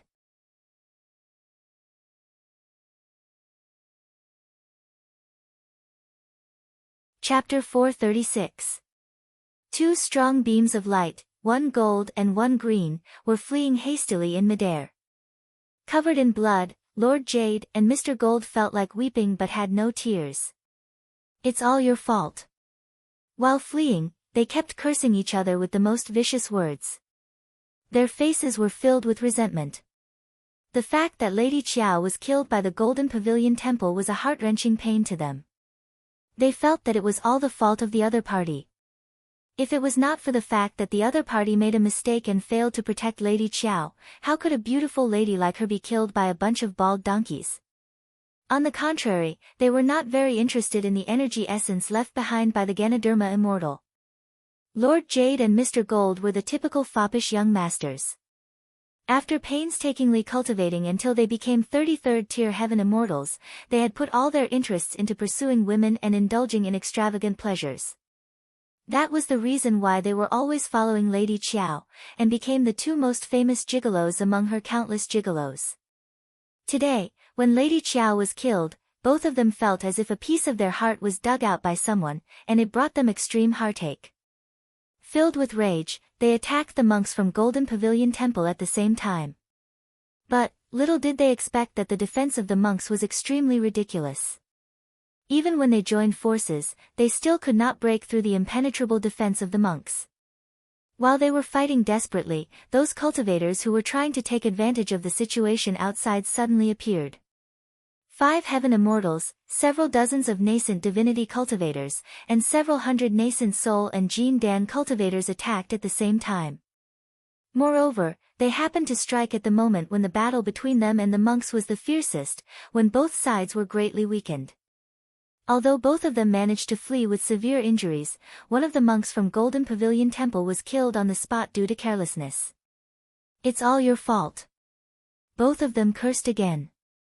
They had been Lady Qiao's gigolos for a long time, and their friendship was not shallow. Therefore, they knew quite a lot about each other's dirty deeds. Now that they had lost Lady Qiao, the lubricant, they shed all pretenses of cordiality and cursed each other, which was very unpleasant to the ears. At least, Wu Qi, who had sneaked ahead of them using innate earth element escape art, could not bear to hear their curses. 7 celestial fiend puppets transformed into huge, 90 feet tall, bronze-colored celestial fiend gods and soared into the sky, emanating a very strong fiend aura as they leaped towards the two men. These celestial fiend puppets cultivated the celestial fiend battle the heaven script, which was a body-tempering cultivation technique from the Fiend League. They were best at close combat, and basically, they could be used as humanoid magical treasures. The 7-headed demon god teleported beside the two of them, and 14 fists rained down on them like a storm. Each of his punches contained a very strong devil energy, filled with devouring power, corrosive power, and all kinds of negative energies. They smashed heavily on Lord Jade and Mr. Gold, who were caught unprepared, and knocked them back. A large sheet of golden light burst out from Chi-Chi's body. Both of them were quite famous for their wealth in the vicinity of Anhui City, and each of them had 3 to 4 defensive immortal items. Although they were caught off guard by the sudden attack of the celestial fiend puppets, their immortal items had automatically protected them from the attack, barely managing to block the attack for them. However, these two men had been living like princes for several hundreds of thousands of years, and it had been a long time since they fought with anyone. As a result, Lord Jade and Mr. Gold had long forgotten how to fight. When they were attacked by the celestial fiend puppets, they had to rely on the automatic protection of their immortal items to avoid death. Therefore, they were not thinking about how to deal with the enemies, but Chi-Chi, who was acting like a master, cried out at the top of his lungs, "How dare you? Little brat, do you know who we are?" Wu Qi sprung out from under the ground. He was too lazy to care about who these two men were. After giving them a glance, Wu Qi slapped the top of his head. A plume of gray smoke shot up into the sky amidst jarring ghost howls. Amidst the smoke, the Jade Bone's soul-searching flag slowly revealed its true form. It was impossible for the other immortal items Wu Qi had to break their defense in a short period of time. The Dark-Yin Hasek did possess a frighteningly powerful power, but it did not listen to Wu Qi's command. Therefore, the only thing he could borrow now was the power of the Jade Bone's soul-searching flag. Wu Qi took out the soul-searching flag and gripped its handle with his right hand. Clenching his teeth, he sprayed a mouthful of blood essence onto the flag, raised it up high, and waved it forcefully. A series of strange whistling noises rang out, as the glow on Lord Jade and Mr. Gold's bodies dimmed abruptly. Their eyes went blank, and their eyeballs began to spin wildly. They had lost their senses because of the Jade Bone's soul-searching flag. 7 celestial fiend puppets sprung into the air, throwing 14 fists and smashing them around, causing the glow on their immortal items to dim. After that, they grabbed their heads and twisted their necks. Two mighty 33rd tier heaven immortals, whose overall strength was slightly stronger than Wu Qi even though they were severely wounded, were killed by Wu Qi as easily as slaughtering chickens. What a great treasure! Thanks to you today. Wu Qi happily stroked the Jade Bone's soul-searching flag, and had a higher opinion of the power of this immortal item. It was a pity that the item spirit of the flag was still in a deep slumber, recovering. Otherwise, he would be able to find out what grade of immortal item it was. A stream of divine flame of order sprayed out and burned into Lord Jade and Mr. Gold's 7 orifices. In just a blink of an eye, both of them were turned into a large pile of blood and soul crystals. Right at this moment, a series of bird cries rang out, as over 30 strange beams rushed out from their bodies, trying to flee in all directions. Wu Qi snorted coldly. He pointed his finger out, and a faintly discernible strand of innate aura rushed out. All of a sudden, the over 30 beams, which had fled several thousand feet away, stopped abruptly and flew back quickly, wheeling around Wu Qi for a while to sense the faintly discernible innate aura. After that, they cautiously approached Wu Qi. Wu Qi nodded his head and said in a low voice, "Submit to me wholeheartedly, and in the future, all of you will have the chance to break away from the item spirit and reforge your fleshly body." The over 30 beams let out joyful cries as they flew into Wu Qi's body, then obediently opened up the core of their item spirit, allowing Wu Qi to leave his divine will mark in their souls. For these middle and lower grade immortal items, the attraction of innate aura was simply too strong. On the other hand, Wu Qi was a little worried. When he sensed so many weapons on his forehead, including blades, spears, swords, halberds, axes, and spears, he could not help but sigh inwardly. How was he going to handle so many immortal items? Left with no other choice, Wu Qi could only send a clear divine will to them. Wu Qi would also transfer them to other people, but as long as they were obedient and devoted to the task of a qualified immortal item, Wu Qi would reward them with a part of innate aura from time to time. Do you know how precious innate aura is? If you do not contribute anything, why should I give you such a great benefit? These were the exact words Wu Qi used to deceive these immortal items. The item spirits were sensible, and one after another, they agreed to Wu Qi's condition. Only then did Wu Qi breathe out a sigh of relief. Although his current overall strength was strong enough to fight against a heaven immortal, if over 30 immortal items were to revolt, even a formidable immortal like Heavenly Lord Sanyu would have a headache, let alone Wu Qi. After dealing with Lord Jade and Mr. Gold, and subduing over 30 immortal items, Wu Qi put away all the blood and soul crystals, then quickly plunged into the ground and rushed back to the battlefield. Lao Ai brought Madman Shui, Hidden Heart, and the unconscious Lu Yi, hiding in a far distance and watching the battle. After Wu Qi reunited with Lao Ai did not ask him where he had gone and what he had done. Instead, he told him directly, "That old monk and that old fellow look very strong." During the period of time when Wu Qi was pursuing and killing Lord Jade and Mr. Gold, a great change had taken place near the battlefield. The cultivators who attacked Lord Jade, Mr. Gold, and the monk from Golden Pavilion Temple, as well as the cultivators who fought for the Ganaderma immortal's body, were all killed. Now, there was only a skinny old man, who stood about 3 feet tall and had a gloomy expression on his face, and a fat monk, who was tall and burly, and had an angry expression on his face. After communicating with Lao Ai through divine sense, Wu Qi finally learned what had happened during this period of time. The skinny old man was Patriarch Muji, and the fat monk was Arhat Wrath. Nominally, Patriarch Muji was Lady Qiao's adoptive father, but in fact, Lady Qiao was his direct disciple, his lover, and also the agent he used to travel across the surrounding areas of Anhui city. On the other hand, Arhat Wrath was his master in the minor serene Buddhist land, and the abbot of Golden Pavilion Temple was his disciple who listened to the scripture. Both of them possessed the cultivation base of 24th tier heaven immortals, and they were the representatives of various immortal sects who invaded Anhui city. Over the years, they had only manipulated some superpowers to fight against each other, but both of them cherished their feathers, and had never struck out easily. But this time, when the essence of the Ganoderma immortal was right in front of them, no matter how much they cherished their feathers, they had no choice but to fight each other. As soon as they appeared, they killed the cultivators who came to take advantage of the commotion.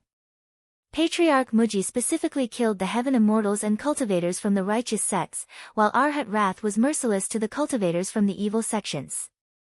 Working together, in just a few breaths of time, they had killed all the cultivators who dared to stick their heads out within a radius of 30 miles, leaving only a few cultivators from Euphoria Heavenly Palace and monks from Golden Pavilion Temple behind. Before Wu Qi came back, both of them just stared at each other blankly, not saying a word. When Wu Qi came next to Lao Ai and intentionally unleashed a tiny bit of his aura, both of them turned to look at Wu Qi. After that, Patriarch Muji suddenly said, "Bald donkey, if you take a step back today, I'll definitely reward you handsomely in the future. We've killed so many people just now, and there are many juniors watching us. Are we really going to fight each other and let them watch the fun?" Arhat Wrath chuckled, nodded his fat head, and said seriously, "This item is fated with the Buddhist League, so I can't let you take it away. Patriarch Muji, if you take a step back today and form a good relationship with the Buddhist League, I'll spare your life 3 times in the future." Patriarch Muji snorted coldly, then pointed his finger at Arhat Wrath and said with a cold grin, "If that's the case, let's see who's stronger with our fists. Bald donkey, you're already dead." As soon as the words left his mouth, dark, stinking sweat suddenly oozed out from under Arhat Wrath's skin. His body shriveled abruptly, and the relic lotus throne above his head began to wither as well. All of a sudden, the signs of the decay of the Deva appeared on his body. Arhat Wrath was startled, and he cried out in a deep voice, "The Dharma of Buddhism is boundless. How can an evil fiend withstand a single strike from me?" A golden light radiated from his body, and Arhat Wrath's body quickly returned to its original state. On the other hand, Patriarch Muji's body began to expand abruptly. His once dark skin gradually took on a faint golden hue, making him look like a statue crafted from pure gold. A ring of Buddhist light was even seen emerging from the top of his head. Patriarch Muji cried out in shock, then breathed out a long sigh and said, "The righteous cannot suppress the evil. In the end, the Buddha will become the evil." After that, Patriarch Muji transformed into a beam of dark light and sped towards Arhat Wrath. Arhat Wrath's face turned solemn. He opened his mouth and let the beam of dark light rush into his mouth. A few old monks from Golden Pavilion Temple sat cross-legged next to Arhat Wrath, reciting the subduing evil scripture in unison. Suddenly, a dark mist sprayed out from all over Arhat Wrath's body, and the left side of his body abruptly turned into a skeleton. Wu Qi gasped. These 2 old monks had really risked their lives. You're tuning into the Blissful Bookshelf YouTube channel. We're so grateful for your support, and don't forget to subscribe to join us on this incredible journey through captivating stories. Your generosity through donations truly makes a world of difference, as it's the primary source of revenue that allows me to expand and enhance this channel for you. Thank you from the bottom of my heart for being a part of this adventure.